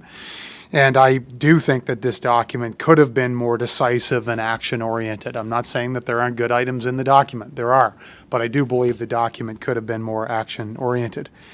I've struggled, and certainly it's been characterized over the last 38 days that I've been fighting with people.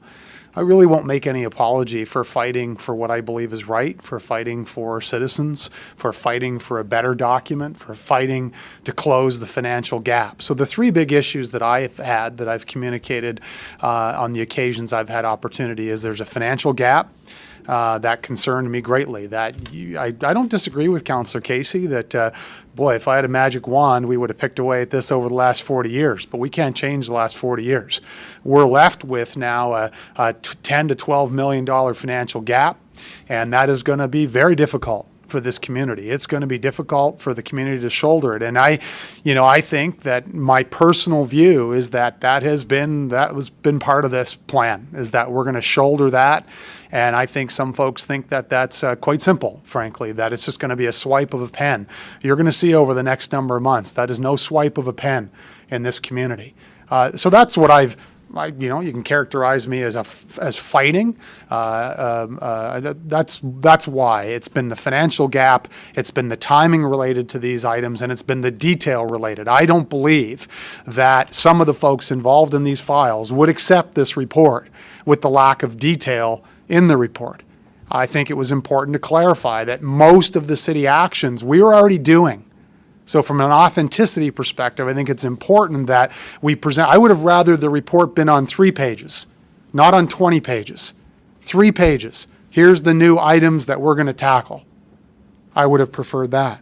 So my struggle personally, and I'm watching my own time here, is do I say yes to something that, and I rarely get to say yes, but do I say yes to something that didn't meet its goal? That has been the struggle. That has been my contemplation for the last 38 days. From a principle perspective, we set out to meet a goal. This report didn't meet it. Are there good elements in it? Yes. Do I believe the municipal reforms are just unique to St. John? I don't. They've been promised to every municipality in the province. Do I believe that there's potential? Do I believe that if the words are kept and all the promises are kept? I do. Do I also believe, whether I should say this or not, I'm not sure, but I'm going to say it anyway. I think politics has been rampant in this report. I think over the last 38 days, we've seen the ugliest of politics. We've seen attacks. We've seen, take it or else. We've seen guns to the head. That doesn't sit lightly with me. I think this city has been in that position many, many times over the years. I think our relationship with the province over various governments has always been very complex. So, we'll see what council's about to do here in a couple of minutes. I think we do need to move forward. I think that is important. But I think it's also important to know that I like the way, City Manager, you've presented the sort of with reservations, but I want people to remember the reservations. This is not a glowing endorsement. It's, yes, we need to work together. Yes, we need to move forward. Yes, there's going to be a lot of pain in our community. I think there could have been more action in this. I am a glass half full realist. I'm skeptical about some of the outcomes here because I've been involved in it, so we're going to be watching very, very closely over the next number of months. But I was hopeful that we wouldn't have to shoulder the 12 million on our own, because I think some of the requests we made were very reasonable. I don't think it's unreasonable to ask for a redistribution of heavy industrial tax in St. John to help offset the impacts that we've seen there. So I combine my two opportunities, so in 60 seconds or less. I am also thankful to Councillor Reardon. I don't often get to vote. I'm glad I voted the way I did, because I think over the last 38 days, we've engaged in some constructive conflict at times. I had an opportunity to engage with Councillor Merrithew in 3 public engagement sessions. We've heard from a lot of folks, and I think we have to recognize, regardless of what council votes tonight, there's some folks that want us to vote for this, and there's some folks that don't. They're not happy with this report. They don't think it goes far enough. So our job is to work with our provincial colleagues to move forward and to really show those folks in this city and around the province that we mean what we said. These aren't just words. We're going to take action. And, we'll review. I hope we get to March and we're all high-fiving each other. Every member of the caucus, the premier, everybody's here, and we're high-fiving each other because we've achieved on everything we said we're going to do. Because to wrap up, people are skeptical of us. Right? People are skeptical of governments today because they don't always do what they say they're going to do. So I don't know if I'm going to have to vote here in a couple of minutes. It'll be a test of my personal principles and values if I do, which is what I'm going to choose. And I thank everybody for their debate tonight, or discussion tonight. Thank you. Okay, I don't see any other lights. Just on the question, so I guess we have the motion on the floor, so I'll call that question. Everyone's clear on the motion with the 7th caveat that an ad hoc committee. Okay, thank you. I'll call the question. All those in favor? Aye. Okay. So hold on again. Sorry, folks. So we have 1, 2, 3, 4, 5, 6, 7. Did I count that correctly? 1, 2, 3, 4, 5, 6, 7. Okay, thank you. And those opposed or contrary-minded? We have 3. Councillor Armstrong, Councillor McKenzie, and the Deputy Mayor. Okay, the motion is carried. Thank you. Okay, Common Clerk, next item, please. Your Worship, next item on the agenda is 6, and it's members' comments.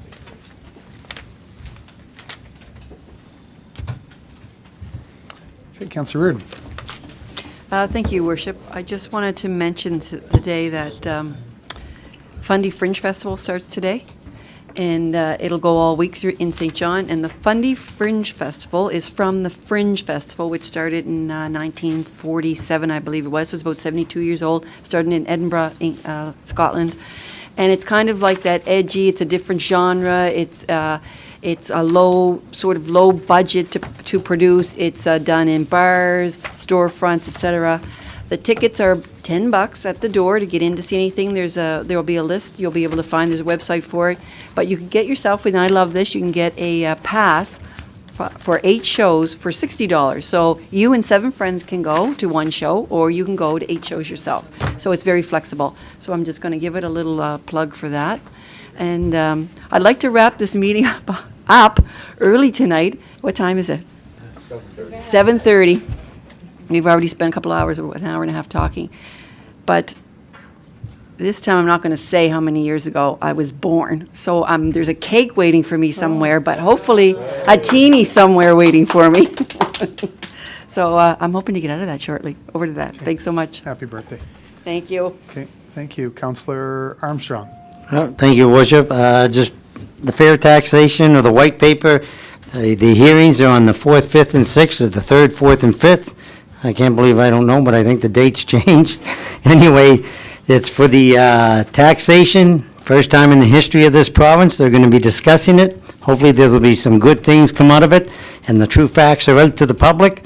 Also, I want to give a shout out to the city crews that are fixing up the roads on the west side. They got the potholes and all the cracks filled at Sims Corner. They're doing Whipple Street, Michael. They're doing Whipple Street, and I want to thank the city crews and the contractor for getting lots of roads done on the west side and the rest of the city. I think they're doing a great job. Thank you. Okay, thank you. Councillor Casey.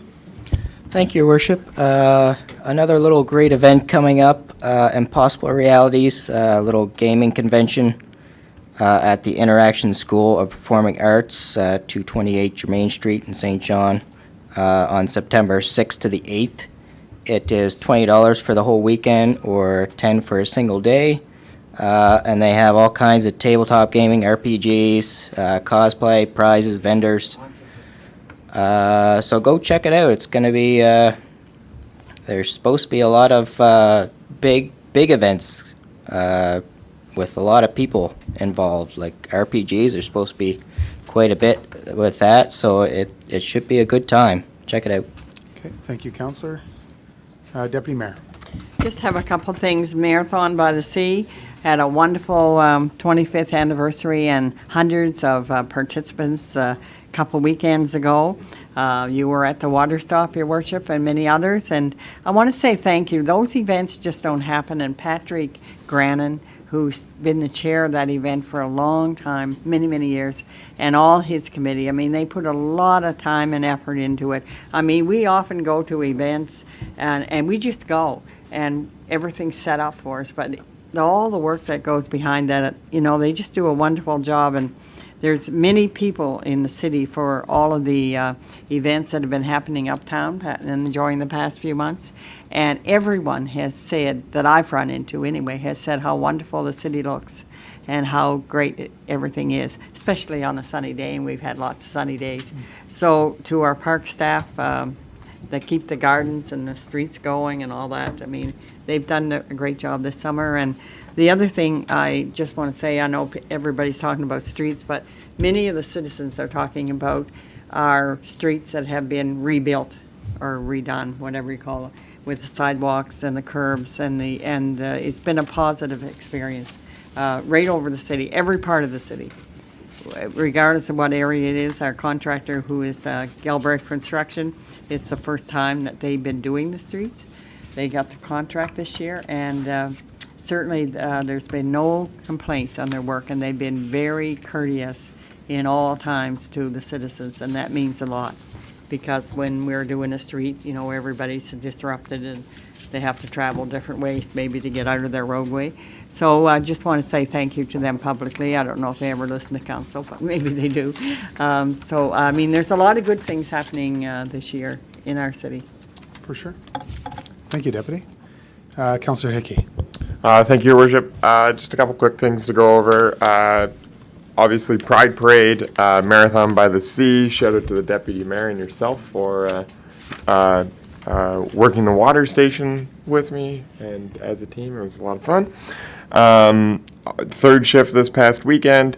Also, note next Monday, St. John Pet Parade. I will be the marshal along with my dog Sophie. Come on out. I'll challenge anyone to beat the cuteness of my 1-year-old golden doodle. I think the city manager might be able to get close, though, on that one, and potentially yourself as well, Your Worship. Also, just last thing, well, big apology to the folks waiting on public hearings. And does council normally engage in singing happy birthday? We don't have a council choir yet. Perfect.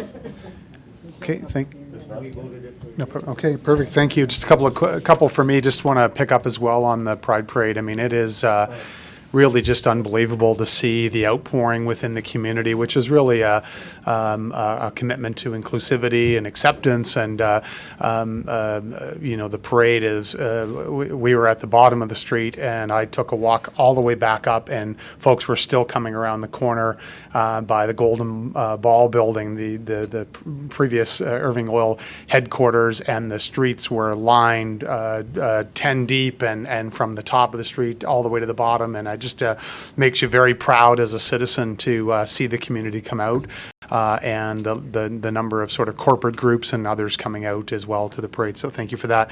The other thing I just wanted to mention, condolence, the funeral service was I believe on Saturday for Kenneth Briggs. Kenny was 95 years old and passed away. He was a World War II veteran. If you knew Ken, he was a character. I was trying to remember, but just recently I was chatting with Ken. He explained to me how he was moving down to Nova Scotia to be closer to family, but not with them, in his own property. And I was shocked to hear that Ken passed away, just because I thought there was no way. He was so rambunctious that he could ever die. He was 95 years old, a big Sea Dogs fan. I met Ken for the first time when my stepdad was is a Shriner, and Kenny was a Shriner, and so he was a man of great character, and I always loved seeing Mr. Briggs at the Remembrance Day services and so on. So to Ken's family, we send our most sincere condolences to his family. So okay, thank you, Common Clerk. Next item. Your Worship, next item is a proclamation, 7.1 on the agenda, and it's for Exhibition Days. Okay, perfect. So the proclamation reads, whereas in April 1889, the Legislative Assembly of the Province of New Brunswick passed an act to establish the Exhibition Association of the City and County of St. John. And whereas the Exhibition Association celebrates its 130th anniversary this year. And whereas the annual exhibition takes pleasure in providing hours of fun and entertainment for young and old alike. And whereas the exhibition showcases local talent, art, crafts, agricultural products and animals. And whereas the Exhibition Association invites one and all to join them for the best 5 days of summer as we celebrate and rediscover East Coast hospitality at the St. John X. Now, therefore, I, Mayor Don Darling of St. John, do hereby proclaim the days of Tuesday, August 27th to Saturday, August 31st as exhibition days in the city of St. John. Thank you. Next item. Your Worship, next item is 10.1 on the agenda, and it's consideration of a zoning bylaw amendment at 81 Bayside Drive, and this is for third reading. It would require two motions, one to be read, the bylaw to be read in its entirety, and one for title. Third reading of the third. Thank you. Move, seconded by Councillor Reardon. No, I think you're away. Just one moment. It would have taken place at the last regular session of council if you had missed that. I don't think we missed the last. 29th of July? No, we had one. July 29th. Were you here July 29th? Okay. What's in our minutes? Oh, no, Councillor Casey was absent from Okay, there you July go. 29th. Good catch. so- Thank you, yeah. Councillor. So you'll abstain? Yep. Okay. You can stay. You don't have to leave. Yeah, no. Oh, he does? Yeah. Oh, 'cause excuse me. I there's no apologize. option for abstaining. I apologize. Out you go. Okay, perfect. Okay, thank you. It was moved by the deputy and seconded by Councillor Reardon. Thank you. I don't see any lights. I'll call the question. All those in favor? Anybody contrary-minded? Not seeing any. Thank you. A law to amend the zoning bylaw of the City of St. John. Be it enacted by the City of St. John and Common Council convened as follows. The zoning bylaw of the City of St. John enacted on the 15th day of December 2014 is amended by 1. Amending Schedule A, the zoning map of the City of St. John by rezoning a parcel of land having an area of approximately 930 square meters located at 81 Bayside Drive, also identified as PID number 317636 from neighborhood community facility to general commercial. Thank you. I'll move third reading by title. Second. Thank you. Moved by the deputy, seconded by Councillor Reardon. Thank you. Don't see any lights on the question then. All those in favor? Anybody contrary-minded? Not seeing any? A law to amend the zoning bylaw of the City of St. John. Okay, thank you. Next item. Next item is a proposed third reading for a bylaw amendment with Section 59 conditions for 149 Broad Street. In this case, we would require three motions, one to be read in its entirety, a Section 59 approval, and by title. Okay, thank you. I'll move third reading by entirely. Second. Thank you. Moved by the deputy, seconded by Councillor Reardon. Thank you. On the question, all those in favor? Anybody contrary-minded? Not seeing any. Thank you. A law to amend the zoning bylaw of the City of St. John, be it enacted by the City of St. John and Common Council convened as follows.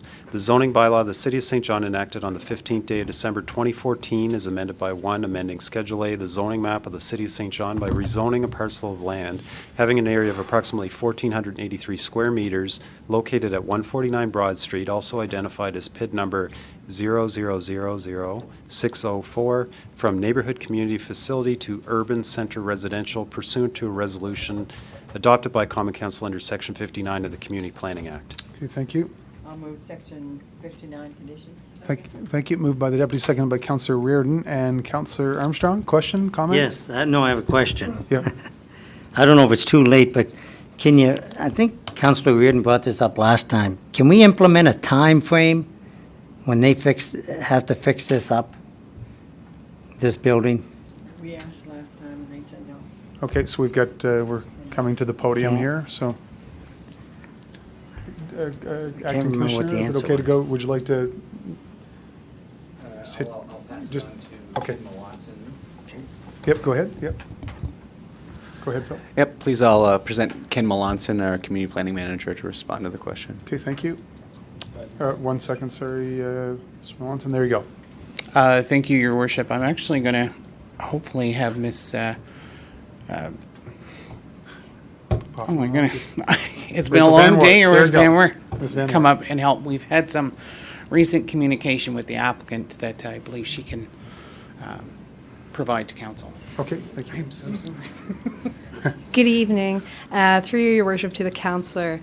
Today I actually followed up with the applicant who's representing the owner in terms of this rezoning application, just to get a sense of the timeline. As you may or may not be aware, there was a bylaw enforcement case prior to the rezoning.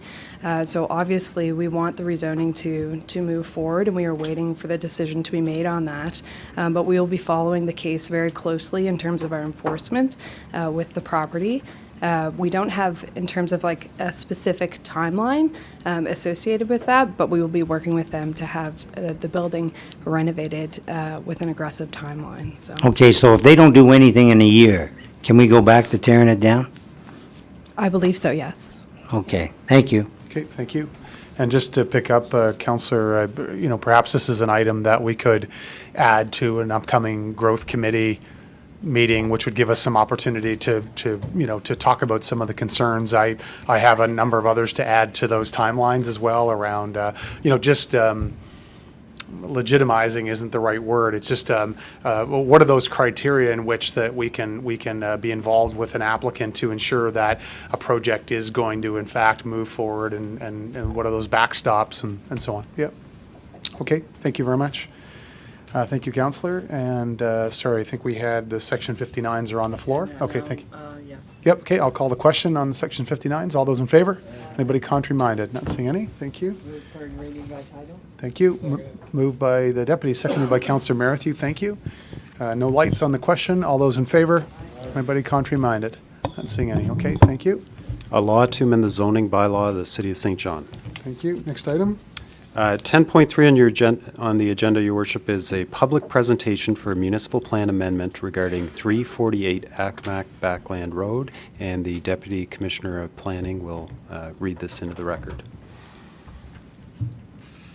There we go. Thank you. Thank you.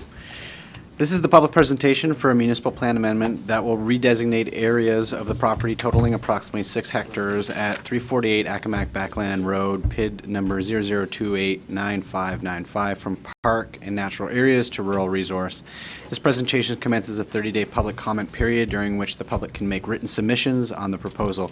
Public notice is hereby given that the Common Council of the City of St. John intends to consider an amendment to the municipal development plan, which would redesignate on Schedule A of the Municipal Development Plan parcels of land with an area of approximately 6.0 hectares located at 348 Accomack Backland Road, also identified as portions of PID number 00289595, from park and natural areas to rural resource areas as illustrated below. Redesignate on Schedule B of the plan the same parcels of land from park and natural areas to rural resource. The amendments will facilitate the development of a pit and quarry on the site for excavation of clay and aggregate materials for use by the Fundy Regional Service Commission for use at the Crane Mountain landfill. An important component of the project is securing a source for clay materials for the construction of additional cells at the landfill. Written objections to the proposed amendment may be made to the council in care of the undersigned by September 18th, 2019. Inquiries may be made at the Office of the Common Clerk or Growth and Community Development Services, City Hall, 15 Market Square, St. John, New Brunswick, between the hours of 8:30 a.m. and 4:30 p.m., Monday through Friday, inclusive holidays expected. Yeah. Thank you very much. Common Clerk?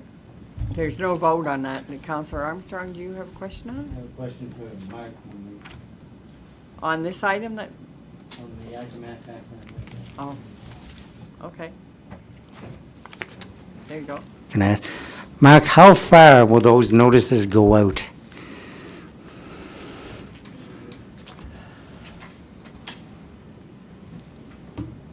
Your worship, through you to Councillor White. Just one sec, please. There you go, you're on now. Your worship, through you to the councillor, consistent with the committee's rules of procedure, notices go out to landowners within 100 meters of the site, and it's also advertised on the city's website with respect to the public hearing. This particular application is also going through the provincial environmental impact assessment process. So there was a public meeting held in May to basically inform the community and to gain feedback on the concerns that they may have as well. But that's as far as it goes, because, I mean, I was there, you were there at the meeting. 100 meters is nothing. That doesn't even reach the road, really, from the site, okay? And I don't know, is there exceptions to the rules? Because I truly believe the whole neighborhood should be notified about this, just out of courtesy. Because the information, that meeting was great, but people need information. And I think they should be, I mean, 100 meters, like I said, doesn't even make the road. Is there any exception to the rule that you can send notices up and down that road? What we could do is, staff could take these concerns back. This comes back before council at the end of the 30-day comment period, so we could provide a supplemental report, reviewing the 100 meters and, if necessary, recommending, an additional circulation radius. But does that do any good before it comes to the public hearing? Yes, this is, where we're at in the process this evening is this is for the plan amendment. It's a opportunity for public comment, a 30-day Right. period. Then it comes back to council in 30 days, at which time council can choose to refer it to PAC and set a public hearing date. And then that would basically start the advertising for the public hearing before common council. So at that time, could we make an amendment to notify, I don't know what the legislation is. I know it says 100 meters, but. We can review that and, report back with a supplemental report when the 30-day public comment period closes, prior to council's referral to PAC and the setting of the public hearing date. All right, thank you. Thank you. And Councillor, the other thing in today's world is, is there anything, let me ask it in a form of a question, like Jeopardy or something here, but Mr. Reid, there's nothing that would keep neighbors within the 100-meter boundary through social media, through other means to ensure everyone up and down all sides of the roads can write a letter. Like letters can be received from folks anywhere. Is that? That's correct, Your Worship. Yeah, okay, You know, so- we can receive letters, you know, Yeah. folks from Milledgeville or East St. Right. John could, you know, have concerns with this Yeah, so I guess application. I'm getting a sense there's perhaps some folks in the audience tonight that are interested in this item, so they should, we can have those conversations in 30 days, but they could also be sharing with their neighbors and friends and so on, the coordinates, and if anybody has any questions, they can reach through the one-stop shop to ask those questions in terms of process? Yes, that's correct. Okay, thank you. Okay, so that was just a simple red, okay, perfect. Okay, thank you, Mr. Reid. Thank you, Deputy Commissioner, Acting Commissioner. City Manager. Well, Oh. he needs to introduce the item. Oh, sorry, I thought you wanted to jump in. Common Clerk. Your Worship, next item on the agenda, 12.1, it's the standing item on continuous improvement initiatives. Okay, thank you. City Manager. Your Worship, members of council, you'll recall that we instituted some time ago a standing agenda item to brief you and the public about some of our continuous improvement initiatives. We did not do that for the last couple of council meetings because of other urgent items, such as sustaining St. John, the three-part plan. But I'm very pleased to announce this evening that it's returning to the fold as a standing agenda item. And I'd like to introduce the head of our continuous improvement team, Stephanie Rackley-Roach, to introduce this evening's material. Good evening, Your Worship and members of Council. As part of our ongoing efforts to continuously improve service to our customers and support growth in St. John, tonight we will share how we are achieving these objectives using technology. Our GIS manager, Yves Legier, is here this evening, along with a number of members of his team that have done some pretty extensive work on some new applications that have recently been made available to the public. These applications will allow for easier access to information and promote some of the city's cultural assets by combining evolving mapping and mobile device technology.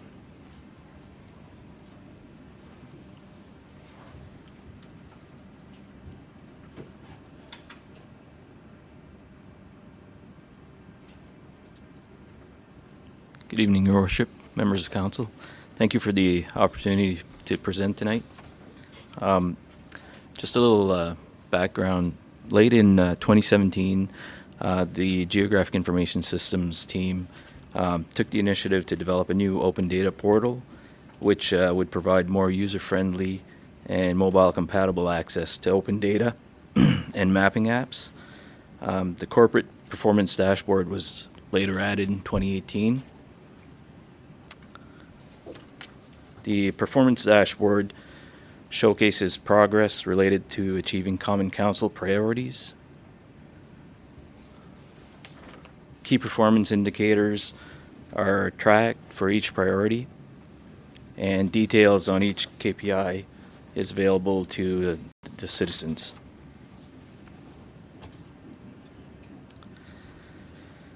In the open data section of the portal, citizens can either search for specific data or get a listing of all the data sets that are available. Currently, there's over 300 data sets available.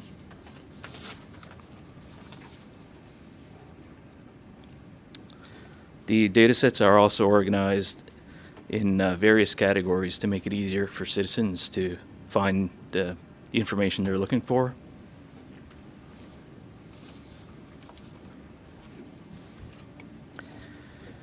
The apps section of the portal contains mapping apps created around specific services, objectives, and initiatives to provide easy access to information and tools for citizens to better understand our community.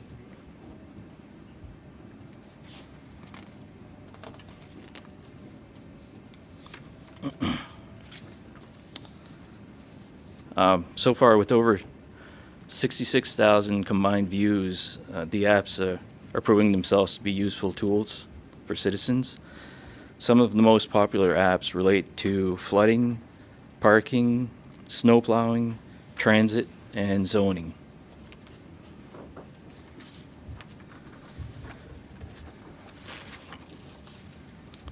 And as Stephanie mentioned, thanks to the hard work of the GIS team members, Andrew Pollock, Monique Sartig, sorry, and our summer student, Keely Shea, 4 new apps were launched just last week, bringing the total number of apps available now to 23, and with others still in development. The Capital Projects app, for example, showcases the locations of various types of capital projects going on and provides descriptions, budgets, as well as projected start and end dates for each project. The What's Close to Campus app helps students looking for housing find areas within an easy walk or bus ride from UNBSJ or NBCC St. John. The 3 Historic Walking Tours app corresponds to a pamphlet produced by Discover St. John and provides an interactive tour of the Loyalist Trail, Victorian Stroll, and Prince William's Walk. While the Walking Tours of Historic Places app corresponds to a series of 4 pamphlets produced by Heritage St. John and provides an interactive tour of the South End, Old North End, Lower West Side, and Mount Pleasant area. To find the portal, people can just go to stjohn.ca/open-data or visit the city's website or do a Google search and for St. John Open Data. It's pretty easy to find. Okay, thank you very much. Any questions, comments? Okay, I do have a question, Eve. Can you just speak to the flooding app? Because how did that come about? And can you maybe just give us a 1-minute overview on the flooding app? I think that was a really amazing example of your team and what you did in a very short period of time. Yeah, the flooding app we developed, the first one we developed was in 2018, and we developed a new one this year. But basically what it was is every day the province publishes their predicted flooding levels for the next 5 days. So the public gets to see that the flood, in 5 days, the flood's going to be at, let's say, 5.7 meters. A lot of people don't know what that means. So we said, let's take those elevations and map them out using LiDAR technology. And so people can actually see on a map where the water will be in 5 days, whether or not it's going to be around their house or if they've still got, some leeway to.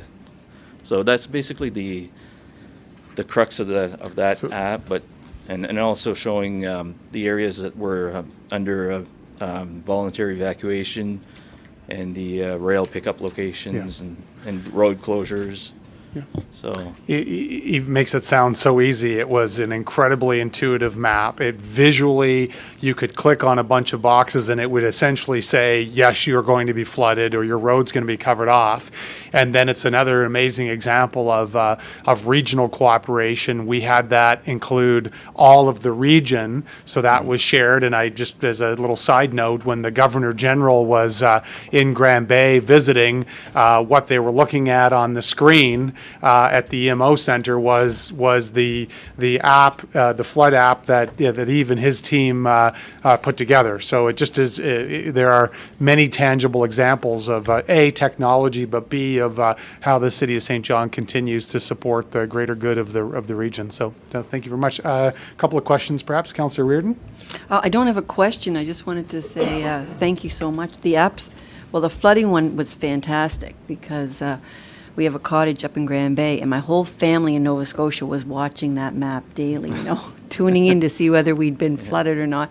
And it was really even just interesting to see the shoreline from that perspective, with or without a flood. So it was great. So I'm going to look forward to looking up your historical one there and have a look at that. But I think it's great work, and it's a great promoter for the city too. Really appreciate it. Thank you. And I'd just like to stress that we're only a team of 3. Yeah. So yeah, we do great work for 3. So no more ideas? Was that what you were saying, Eve? Yeah, thank you very much. Okay, perfect. And we hope not to see your flood app 2020. So, okay, Councillor Casey. Thank you, Worship. Great work. I was just curious, how long is it easy walk to UNB or NBCC? The walk was done at, for 1 kilometer, I believe. 1 kilometer? 1 kilometer and 2 kilometer thresholds. Yeah, 1 kilometer and 2 kilometer, and then 500 meters to nearest bus stop for the bus ride. How long does it take to walk a kilometer? Depends. Depends on your pace, I guess. Councillor Reardon does it in 10 about minutes? 4 minutes. Yes, Okay. yeah. Okay, thank you. And then, thank you, Eva. Mr. Ackley Roach, can I ask you a question just to finish up? And I know we need to move on. Just so much amazing work going on, cumulatively now, city manager, about $2.5 million a year. So I guess my ask through Mr. Ackley Roach and you, city managers, how do we continue to work with our communications team to share out these great news profiles, these efficiency profiles, because I think there's a lot of amazing work going on. And I'm not sure folks are always aware. Are they aware all these amazing apps are being created? So are you working on that, and how do we get the good news out? So I'll start through you, Your Worship. This 12.1 is a standing item, so there is the opportunity. Right now, we are focusing on those ideas that are being generated through the service areas that are sort of a quick hit win, big or small, that have the impact on customer service and in growth. The commitment was to do that quarterly. This is the second quarter. We will be suspending that as we bring to you the because some of the things that we have planned for the sustainability initiatives that have been talked about earlier are largely continuous improvement programs, looking for ways to really tighten and be more efficient and do that in an innovative way to limit impacts on the public. So we will have some good news stories in terms of how we're doing that as we move along in this 12.1. I know the communications team is putting together the St. John at Your Service. That is a public document that is available, I think, electronically through the website. I think they can pick it up printed in City Hall and maybe perhaps other locations. But that's one way that we can also showcase in a digital format some of our good ideas. And I know in the last quarter, or when they actually published, they did feature some of the higher level things that we have done in the past to get to, we're around $1.5 million to $2 million that we have saved so far since we started the program. So those are two ways that we can share those ideas. We do have our own internal SharePoint site that we can share our stories on, and a great advocate for what we're doing well is our own employees, and we hope and encourage them to share with those that will listen to us at our family functions, campfires, all those types of things, the good work. Okay, thank you very much. City Manager, anything to add, or? Your Worship, the only point I was going to add is the next version of St. John at Your Service, where we try to highlight some of these service improvements, is due to be released at the end of September of this year. Okay, thank you, and I know we're sharing often on social media as well, so just that channel. Okay, perfect, thank you very much. Can I have a receive and file, please, Council? Okay, thank you. All those in favor? Anybody contrary-minded? Not seeing any? Thank you. Motion is carried. And Common Clerk, next item. 12.2 on the agenda, Your Worship, is the sustainability update. Okay, thank you. We got that tonight, didn't we, City Manager? Your Worship, members of council, I will be mercifully short. This is a standing agenda item where we will keep you up to date on various issues surrounding sustainability. For this evening, the only update that I will provide to you, since we've had the larger discussion, is that we are still on track to provide the broad aspects of the sustainability plan to address the entirety of the deficit for 2021 and 2022. We are on track to present that to council before the end of September of this year.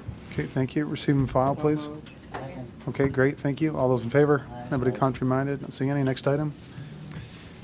12.3, Your Worship, is a staff report with respect to demolition of vacant, dilapidated, and dangerous building at 361 to 363 Lancaster Street. Okay, and we'll go to our acting Commissioner of Growth and Community Development, Mr. Phil Willett.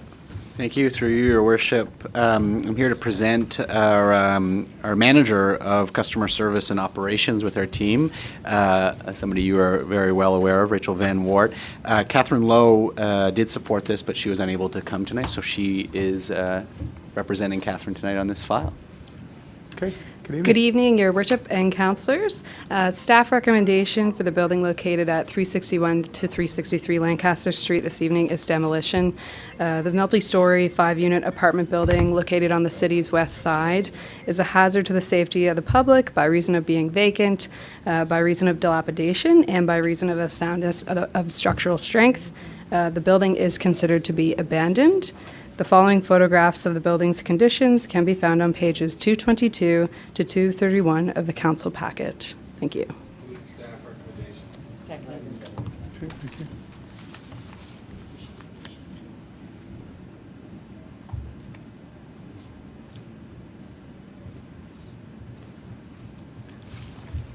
Okay, thank you. Councillor Reardon. Just want to say thanks to the staff for the assessed value in there as well. I asked for that. I see it's 119. Thanks so much. Okay, and sorry, did you usually ask about the owner and where they're located? Oh, yes, and the owner. I have to ask about the owner. But the owner was interesting with this because you've sent registered letters, et cetera, but it's to this address, which when we see the pictures, we know he can't be living in there, but that's his, I guess we don't know where he is. And it's a Mr. James Joseph McMahon. Through your worship to the councillor, so oftentimes the registered address is the vacant building that we're dealing with, and so that's certainly our only avenue. However, we also exhaust every other resource that we have to track these people down. We can do a backwards kind of search in Service New Brunswick to see if they own any other properties, and we have process servers to look for these folks. So we certainly exhaust those resources to find these folks and to inform them as to what's going to happen with their property. Thank you. Connell, note to self, now that's more expenses in the demolition of the building. We talked about this. Tracking down the owners now and sending out registered letters. Thank you. Okay, thank you. Okay, so just have a little announcement, a little notice to read, and then we'll move on. 361, 363 Lancaster Street.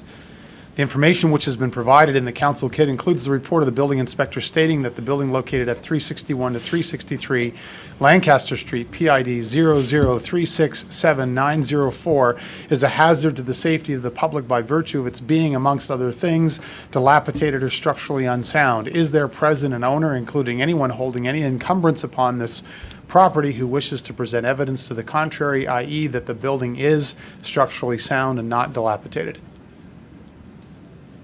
Okay, thank you very much. Okay, and the recommendation is on the floor, so I'll call.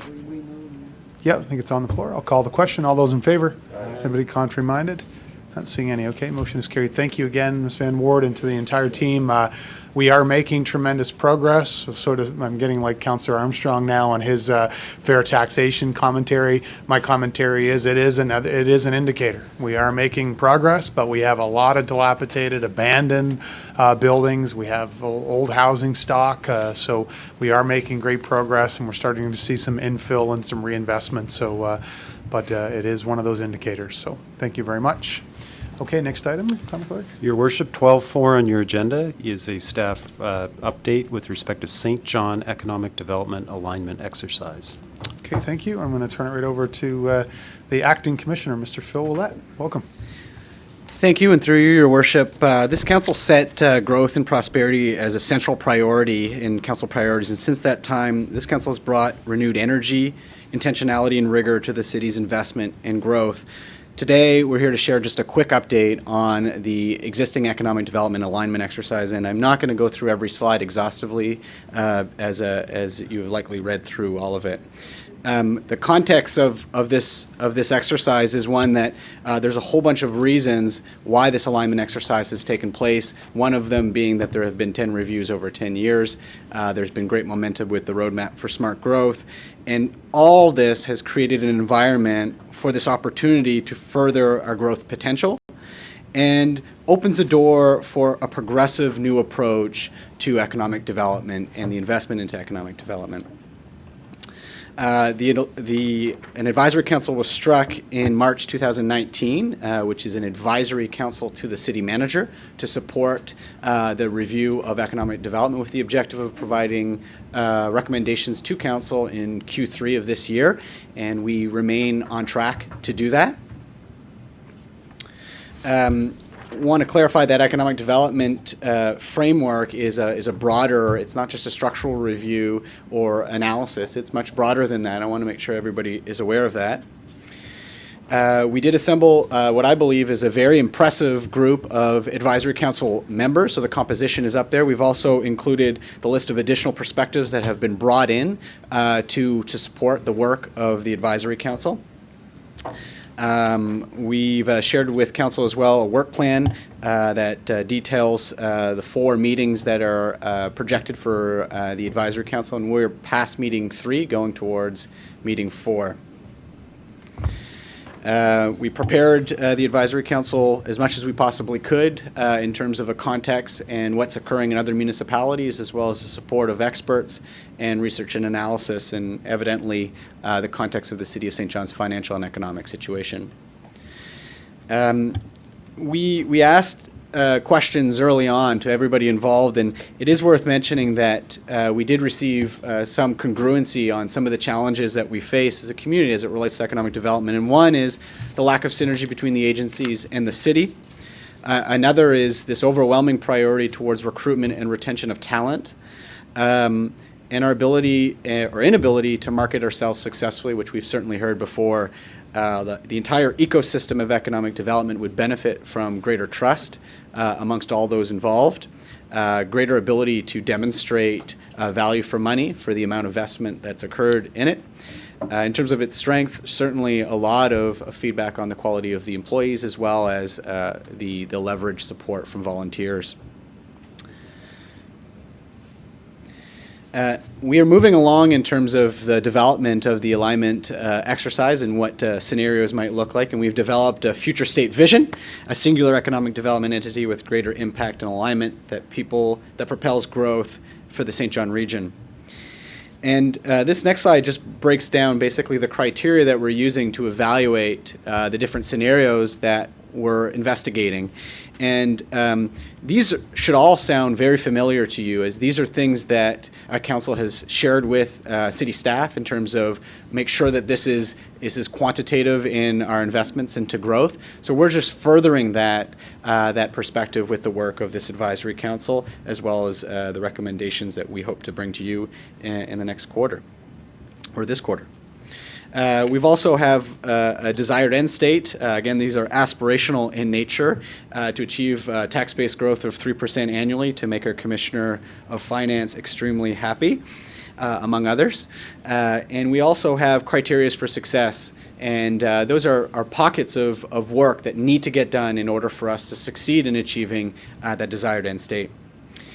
We have assembled 3 scenarios, and I want to make sure that we keep this at the policy level, and an internal model, a hybrid model, as well as an external model. At this stage, we are moving towards a model that would see probably likely between a hybrid and an external model, and we look forward to furthering that investigation, and again, coming forward shortly.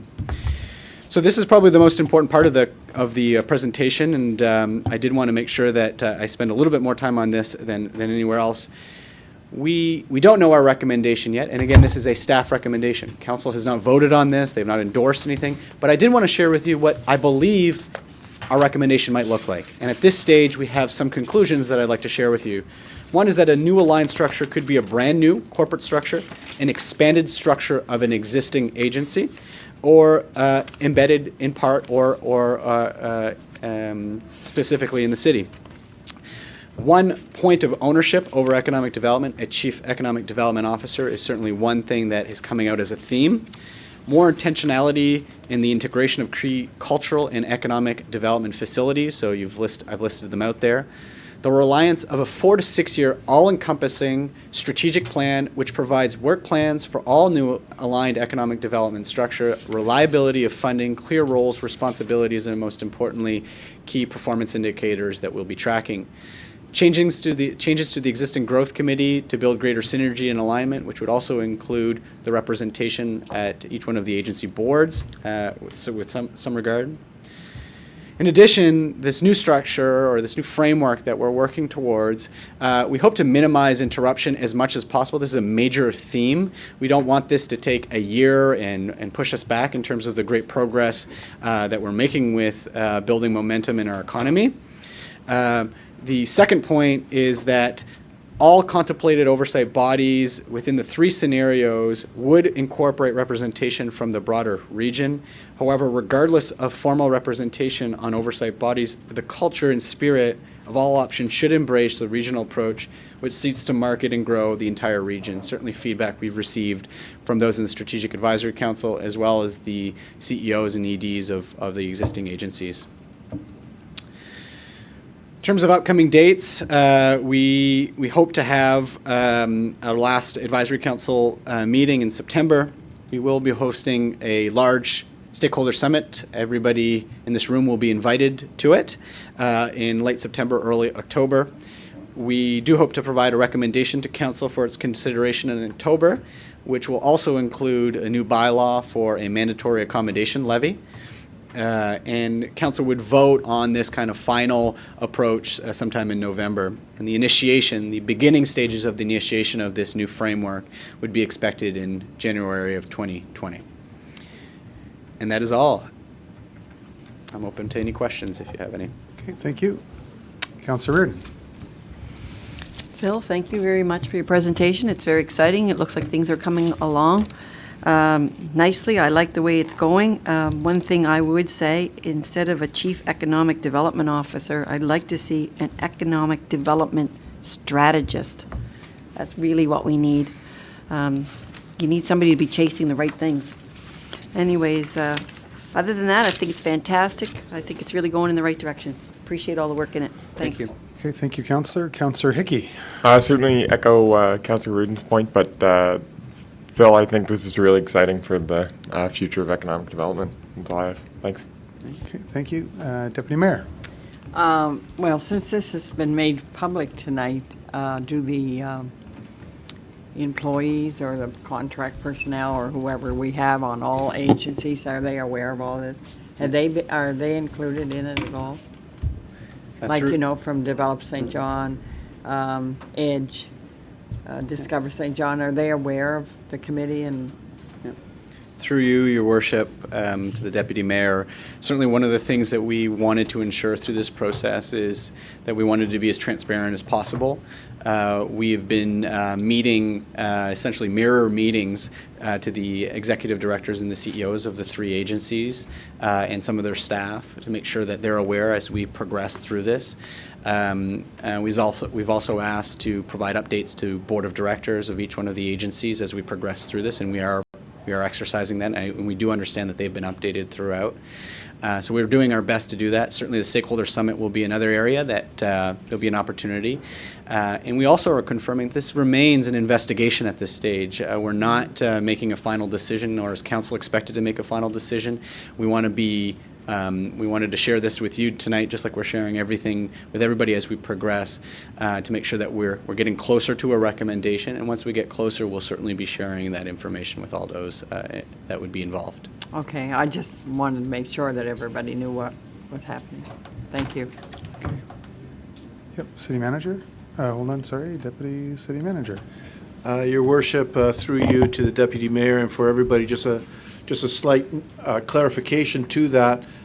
We are making sure that the CEOs or equivalents of the various entities are aware.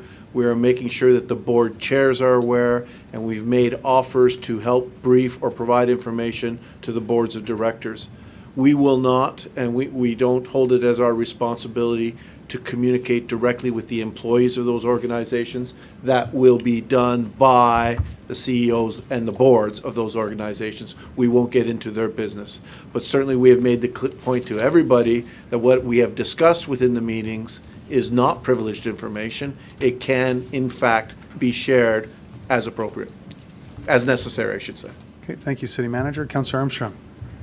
No, he just answered them. Thank you. Thank you. So just a couple of quick comments. I've got lots of feedback, Phil, but I won't give you all my questions or all my comments tonight. But I just, at a very high level, I think it's incredibly important to say that, first of all, what we're talking about is change. We're talking about building on past success. And this can get, at times folks think like we're not, this isn't about attacking, this isn't about saying not good enough, this is about the necessity as we think about sustainability. And the earlier conversation we had tonight, I define that as 3 things: growth, getting our fiscal house in order, and getting the necessary reforms from the provincial government. So this subject matter is about how do we take the successes of these multiple agencies and how do we supercharge them. So I think to you, City Manager, to the advisory committee, to your staff, to Phil, to all of the volunteers that have been in the room, the folks from UMB, the board chairs, all those folks that are there that are thinking about how do we supercharge growth moving forward. I think that's important. I think, as Phil said, this council endorsed from day one a very heavy emphasis on growth. I certainly ran on that as a mayor, but as a council, we have endorsed that as well and have been moving the dial on growth. The growth committee, making changes to economic development agencies, moving some folks around, starting new agencies. I think everybody knows we need to grow our tax base, we need to grow our population, the roadmap, population growth framework. I just see this as an evolution, another step of that, and I do like personally the one super agency. I think that it has to address the branding and marketing component as well, because we're probably one of the best kept secrets in all of Canada, the best small city in the country. So I'm really excited about it, and I do think it should be a regional model. I have to say it, I'm sorry. It should be a regional model. It has to come with equitable cost sharing, and once we've solved that, we supercharge and we take this region to another level. Without it, I'm going to continue to be a pain in the side of folks. Just last few things, Phil. This is about growing the economy. I know as we city manager look at the $10 to $12 million in gaps and cuts, we're going to have to really be surgical, because we're trying to keep the momentum going, we're trying to grow, and I think we've got to be very careful that we don't cut out, fully our legs from underneath us. I think we need to enhance outcomes. I think we have to bring stability to these agencies, or this new super agency. We can't be reviewing it, Phil, every year. And then I think we have to be fundamentally phenomenal at strategy, planning, execution, and then lastly, we need to have an annual open and transparent, call it an index, communication to the public. This is what we said we were going to do.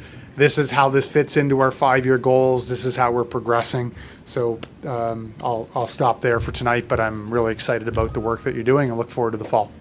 Okay, thank you. Can I have a receive and file, please? Thank you. All those in favor? Anybody contrary-minded? Not seeing any. Thank you. Next item. Item 12.5 on the agenda is arena booking annual comparison. Okay, Commissioner Huguenot, so I'm going to ask you to introduce, please. Sure. Good evening, Your Worship. Council will recall a number of significant changes earlier this year with respect to operations of city arenas, including the implementation of recreational cards and non-resident user fees. At that time and subsequently, there were certainly a lot of concerns expressed from some folks in the hockey community that rentals would drop considerably as a result, leading to lower participation from the community and potentially lower revenues to the City of St. John. So we're, from the ice time applications that we've received so far, staff are pleased to report that we have similar levels of rentals so far. Full details are included in the report. We don't have a presentation this evening, but certainly if there are any detailed questions, Deputy Commissioner O'Reilly is here and can answer those. Okay, so it's a receive and file for tonight? It's okay, a receive and just file. for clarity, receive. Okay, moved by Deputy, seconded by Councillor Merrithew. Thank you. Thank you for the update. I don't see any questions, Commissioner. Thank you. Okay, on the question, all those in favor? Anybody contrary-minded? Not seeing any. Thank you. Next item. 12.6 on your agenda is a staff report and attached presentation entitled Accelerating Implementation of Renewable Energy Projects in St. John. Okay, thank you. And I understood this was a 3-hour presentation tonight. Commissioner Fudge, can I just get you to hit your mic? Yeah. Why didn't you bring us all? Okay, Commissioner Fudge. Through your worship, I'll just try to tee this up very quickly. Council approved earlier this year the City of St. John Climate Change Action Plan. This plan had identified a list of measures and strategies to achieve the community greenhouse gas emissions target by 2025. One of these measures is the development and implementation of renewable energy sources in the community, such as wind, solar, geothermal, biomass, etc. City of St. John has partnered with QUEST, stands for Quality Urban Energy Systems of Tomorrow, and St. John is one of 5 municipalities on a 2-year project with the purpose of identifying renewable energy opportunities. This evening we have Mr. Samir Yamin, our asset manager, and Mr. Eddie Oldfield, who's the senior lead for projects and advisory services with QUEST, who will provide council a brief presentation to describe the goals and deliverables from the 2-year project. Oh, we'll get you a microphone, Mr. Yamin. 1 second, please. There you go. Thank you. Thank you very much.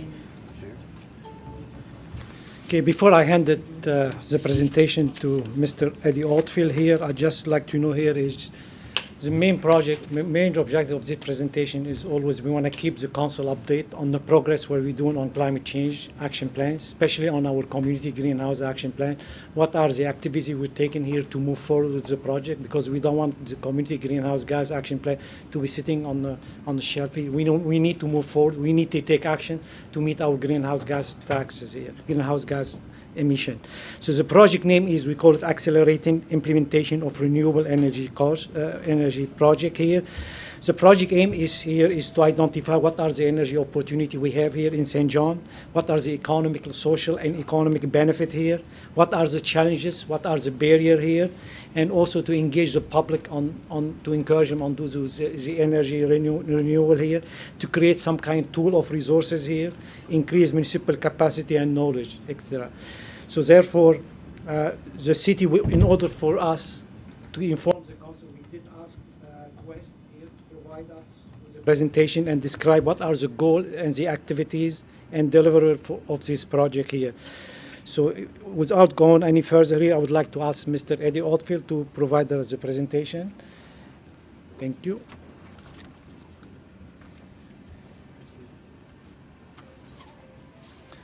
Thank you, Your Worship and Council, for making some time in this busy schedule for this presentation. I will stick within 10 minutes, which means there's a lot to cover, but you have your deck with you. If there's questions, please feel free to ask.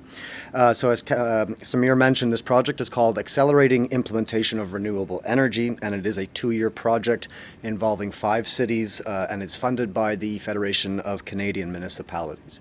Before I go any further, I should also add that Quest has worked over the last few years with the city on a number of important initiatives leading to the adoption of your climate change plan on May 6th of this year. And this project will specifically address one of the objectives in that plan, providing infrastructure to allow for the integration of embedded renewable energy resources with a target of 6% of St. John Energy's total energy needs by 2025.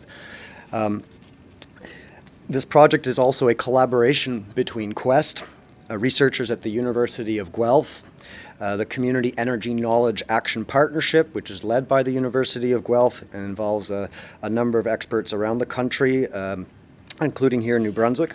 The 5 cities are the City of St. John, the City of Moncton, the region of Waterloo, the region of Peel, and Canmore, Alberta. And there's a lot of text here. In essence, this is a breakdown of the timeline of the project. It is a 2-year project ending December of 2020. The key deliverable to the city will include a renewable energy mapping assessment. There's both a technical and a social assessment that's done as part of that.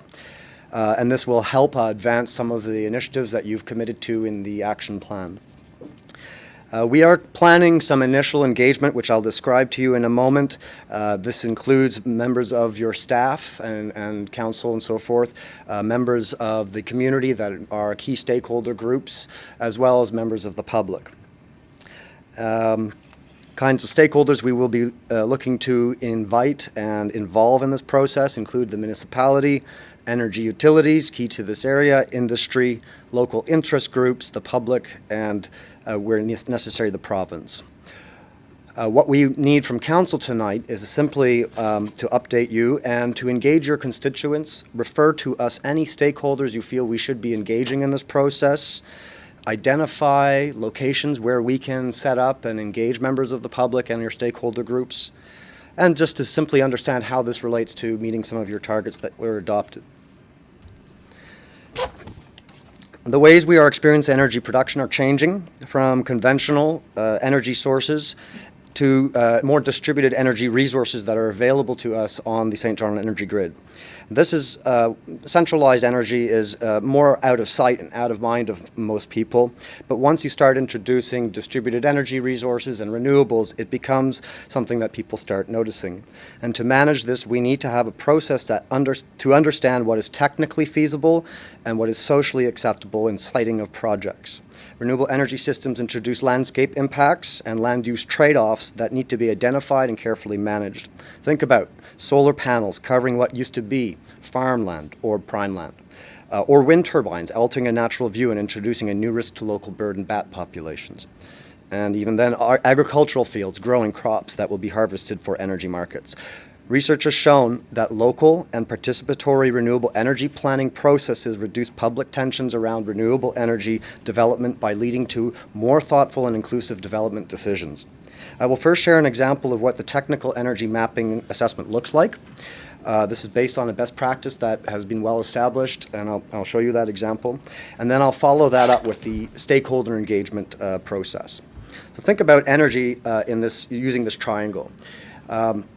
Essentially, this is an inverted triangle. Starting at the top, the amount of land that might be available for renewable energy deployment, where that resource is essentially available. But of course, you're not going to develop renewable energy sources across your landscape. So we then move to the next, which is the recoverable resources. And the recoverable resources are the ones that are technically feasible. The legally accessible resources, the third bar down, are those that are within the regulatory requirements for renewable energy development. This could be regulations or policies you have in place around land use, as well as provincial regulations around conservation and protection of sensitive ecosystems. And of course, part of this assessment, the technical assessment, has to include what is economically feasible. And I'll explain what that looks like in a minute. Our project will focus on opportunities for utility scale, solar photovoltaic systems, wind, and biomass. And that's the scope of what Federation of Canadian Municipalities has funded us for. So to take an example of this process has been worked through in a number of places, including the region of Peel, and the example I will show is from there. You will receive very similar technical map assessments very shortly in advance of the engagements that we're doing with the city. The next 4 slides show what this looks like. So at the first bar, if you think of that triangle, is the available land for developing renewables. If we take the example of solar, utility scale solar PV, photovoltaics, if you take a look at the region of Peel, which is a very large region, you'll note that it's fairly consistent across the board as far as the availability of solar irradiance for producing electrons. And compare that to California on the lower left and Germany on the lower right. The region of Peel, and what I'm assuming we're going to find in New Brunswick as well, has a fairly good photovoltaic potential. The next bar down is to look at what is technically feasible. And so in the first case, we're going to remove land that essentially is not available for development of renewable energy. This could be your existing infrastructure, your built environment, your roads, your buildings, your parks, and so forth. And the next step, and sensitive areas, would be the other one, legally accessible resources. So if you take a look at this map again, the amount of available land available for development includes anything that's provincially regulated in the region of Peel. And finally, the technical assessment of what's actually economically feasible. So in the economical feasible development, what we're looking for is not so much the cost of the unit, but based on the spatial considerations, the cost of construction, access to roads, distance to transmission, the permissiveness, if there's an environmental impact assessment required versus not. Those things also affect the cost of a project. This example actually shows that there is 10,800 hectares that are accessible with a total potential of 2,700 megawatts in the region of Peel. It doesn't end there, though. One of the things we're going to look for are those areas where and this is a map that shows on a gradient, which means from low to high, what is the overall feasibility of developing solar PV in the region of Peel based on all of those factors. We're trying to identify areas that are suitable for utility scale PV in this example. And that can be done with the city as well as stakeholder input. At the end of this project, we're going to provide a final report with the technical energy mapping analysis for the city and the surrounding area. The team will also look closer at some of these areas of opportunity in more detail as those are identified. What renewable energy planning doesn't often do is determine what is acceptable in the community. Once we get through the technical analysis, this part of the work involves engaging municipal staff, the community stakeholders, and the public to identify areas that are more or less acceptable to them. On September 25th, we will be running an accelerator workshop in St. John using the technical energy maps produced for this city. The purpose of this session is specifically to engage staff and the relevant utilities to present the maps, discuss areas that are suitable for development, the barriers and opportunities, and to exchange knowledge. This session will help align this work, assessing the renewable energy potential in the city, with St. John's Climate Change Action Plan for reducing greenhouse gas emissions and growing the local economy. The session will include both the City of St. John and Moncton together, 2 of the 5 cities we are working with, in order to better exchange knowledge, increase energy literacy, and identify suitable renewable energy opportunities in both cities. A second workshop with municipal staff will be conducted in 2020, focused on decision-making using results from all of our engagements. The stakeholder engagement, the second method of our work, is with local stakeholders, including utilities, business, interest groups, land users, farmers, associations, and so forth. We run this as a 3-hour focus group. It is more in-depth, it presents the technical energy maps, and includes discussion about areas suitable for development. This will also be done in September with community stakeholders. Participants will record their thoughts on individual worksheets and draw on a map the areas that are more or less acceptable and identify why. As an example, this map shows the aggregated results of all the focus group participants. These results are compared with the public survey, the next stage, to see where there are synergies in feasibility and public acceptability and stakeholder interest. And this example is from Caledon in Peel region. The third form, the final form of engagement, is with the public. We do this by going out and doing short surveys with a mapping activity at your local library, your market, your rec center, so forth. We will do this in September as well. The survey asks what type of renewables are people interested in, how important it is, and why. Is it because of the economy? Is it because of the climate issue that we're trying to address? And where would these types of developments be more or less acceptable? We show a map of the economic feasibility for each of the types of energy and ask respondents to place yellow, green, and red dots where they are more or less accepting. This is also an opportunity to do energy literacy with the general public in terms of what renewable energy is and can mean for the city. So that is the project overview. And before I finish, I'd like to inform you of another project that we're currently doing with the city with the support of the New Brunswick Environmental Trust Fund. It's called Enabling Implementation of Local Action Plans. What we are doing is supporting the city to advance implementation of your recently adopted Climate Change Action Plan. Not specific to one particular project like renewables or energy efficiency, but in order to create the right successful framework for you to keep moving forward and accelerate the implementation of that plan. So we hope that we look forward to working with the city on these 2 important initiatives, and I welcome questions. Okay, well, thank you very much. Councillor Armstrong. Right, thank you. So this is just the feasibility of where and when, but not the feasibility of economics, correct? That, of course, shifts with certain, you want to? No, go okay, sorry. Yeah, yes. So it is the technical feasibility based on spatial considerations, the economic feasibility based on those considerations, not the cost per unit. Right, that's what I was asking. Yes. Has nothing to do with whether it's viable or going to pay for itself, Each correct? project would have to have a technical engineering study Yeah, for it. okay, thank you. Okay, thank you. Councillor Hickey. Thank you, Your Worship, and thank you for this as well. I think it's a really big step forward in our green energy history.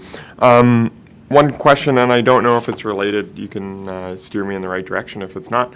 Any consideration moving forward given to, I was in the consent agenda at 512, was a few letters just pertaining to green energy development in Rockwood Park and just citizen concern around that. Will there be any consideration going forward on that?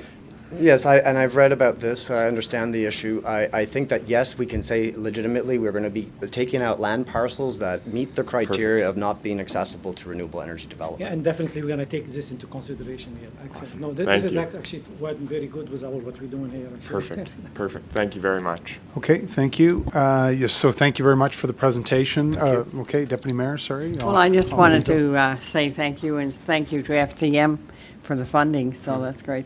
So did you say that you will be, make a presentation when we're doing the public hearing for the energy projects that they want in the green energy projects in Rockwood Park? Are you going to be involved in that? When you answered the last question? No question. Are you given No, an- I'm not involved. Actually, this is, you're talking about the green energy. The projects that we have to have a public hearing on it later on. Okay. Are you going to be involved in that? Are you making the presentation? No, just taking consideration of decisions that are made there. So you're not giving us your advice on that or anything? No.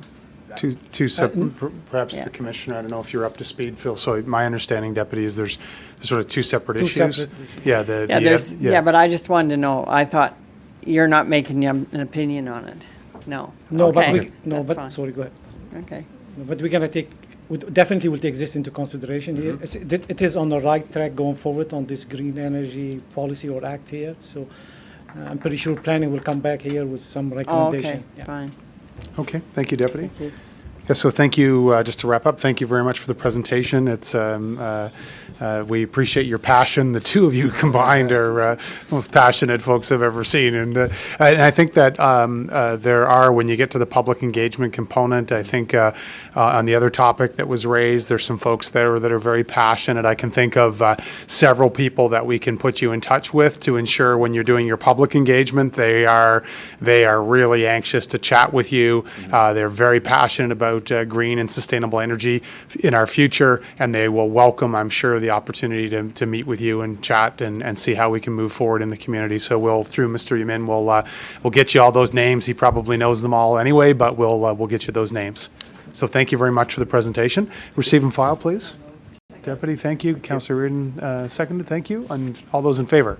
Everybody contrary-minded? Not seeing any. Thank you. Next item. Sorry, let me get you a mic. Here you go, sir. Your Worship, next item on the agenda is under 15, and Okay. it's, what we'll do is break them up into two separate. So 15.1 is I'll step out, Deputy, if you... is a letter from Mr. James with respect to Council Code of Conduct, and specifically with reference to Mayor Darling. Okay. Have a motion? Move receive and file, please. Do I have a seconder? Okay. On the question, all those in favor? Aye. Contrary minded, motion carried. So I don't know if the mayor's coming back or not. No, he's gone. Go ahead. Go ahead, next one then. They're related, so it's probably Yeah. appropriate that it's... 15.2. Okay. So next item, Deputy Mayor, 15.2, a letter from Mr. James with respect to Council Code of Conduct, specifically with respect to Councillor Merrithew. Have a motion, please. Seconded. On the question, all those in favor? Aye. Contrary minded, motion carried.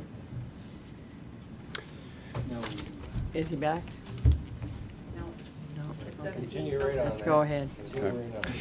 Final item, Deputy Mayor, is item 17.1, and that would be a recommendation from Committee of the Whole with respect to the West Branch Library. And the motion would be that Council recommend the Commissioners of the Free Public Library of the City of St. John execute the lease extension and amending relocation agreement with SBLP Lancaster Mall as submitted with the report. Motion? Do I have a seconder? Okay. On the question, all those in favor? Aye. Contrary minded, motion carried. Adjournment? Second. On the question, all those in favor? Aye. Meeting adjourned. Thank you very much. Where's the birthday cake? Yeah, really. Happy birthday. Martine. How do you turn this thing off? I'll get it. Don't worry about it.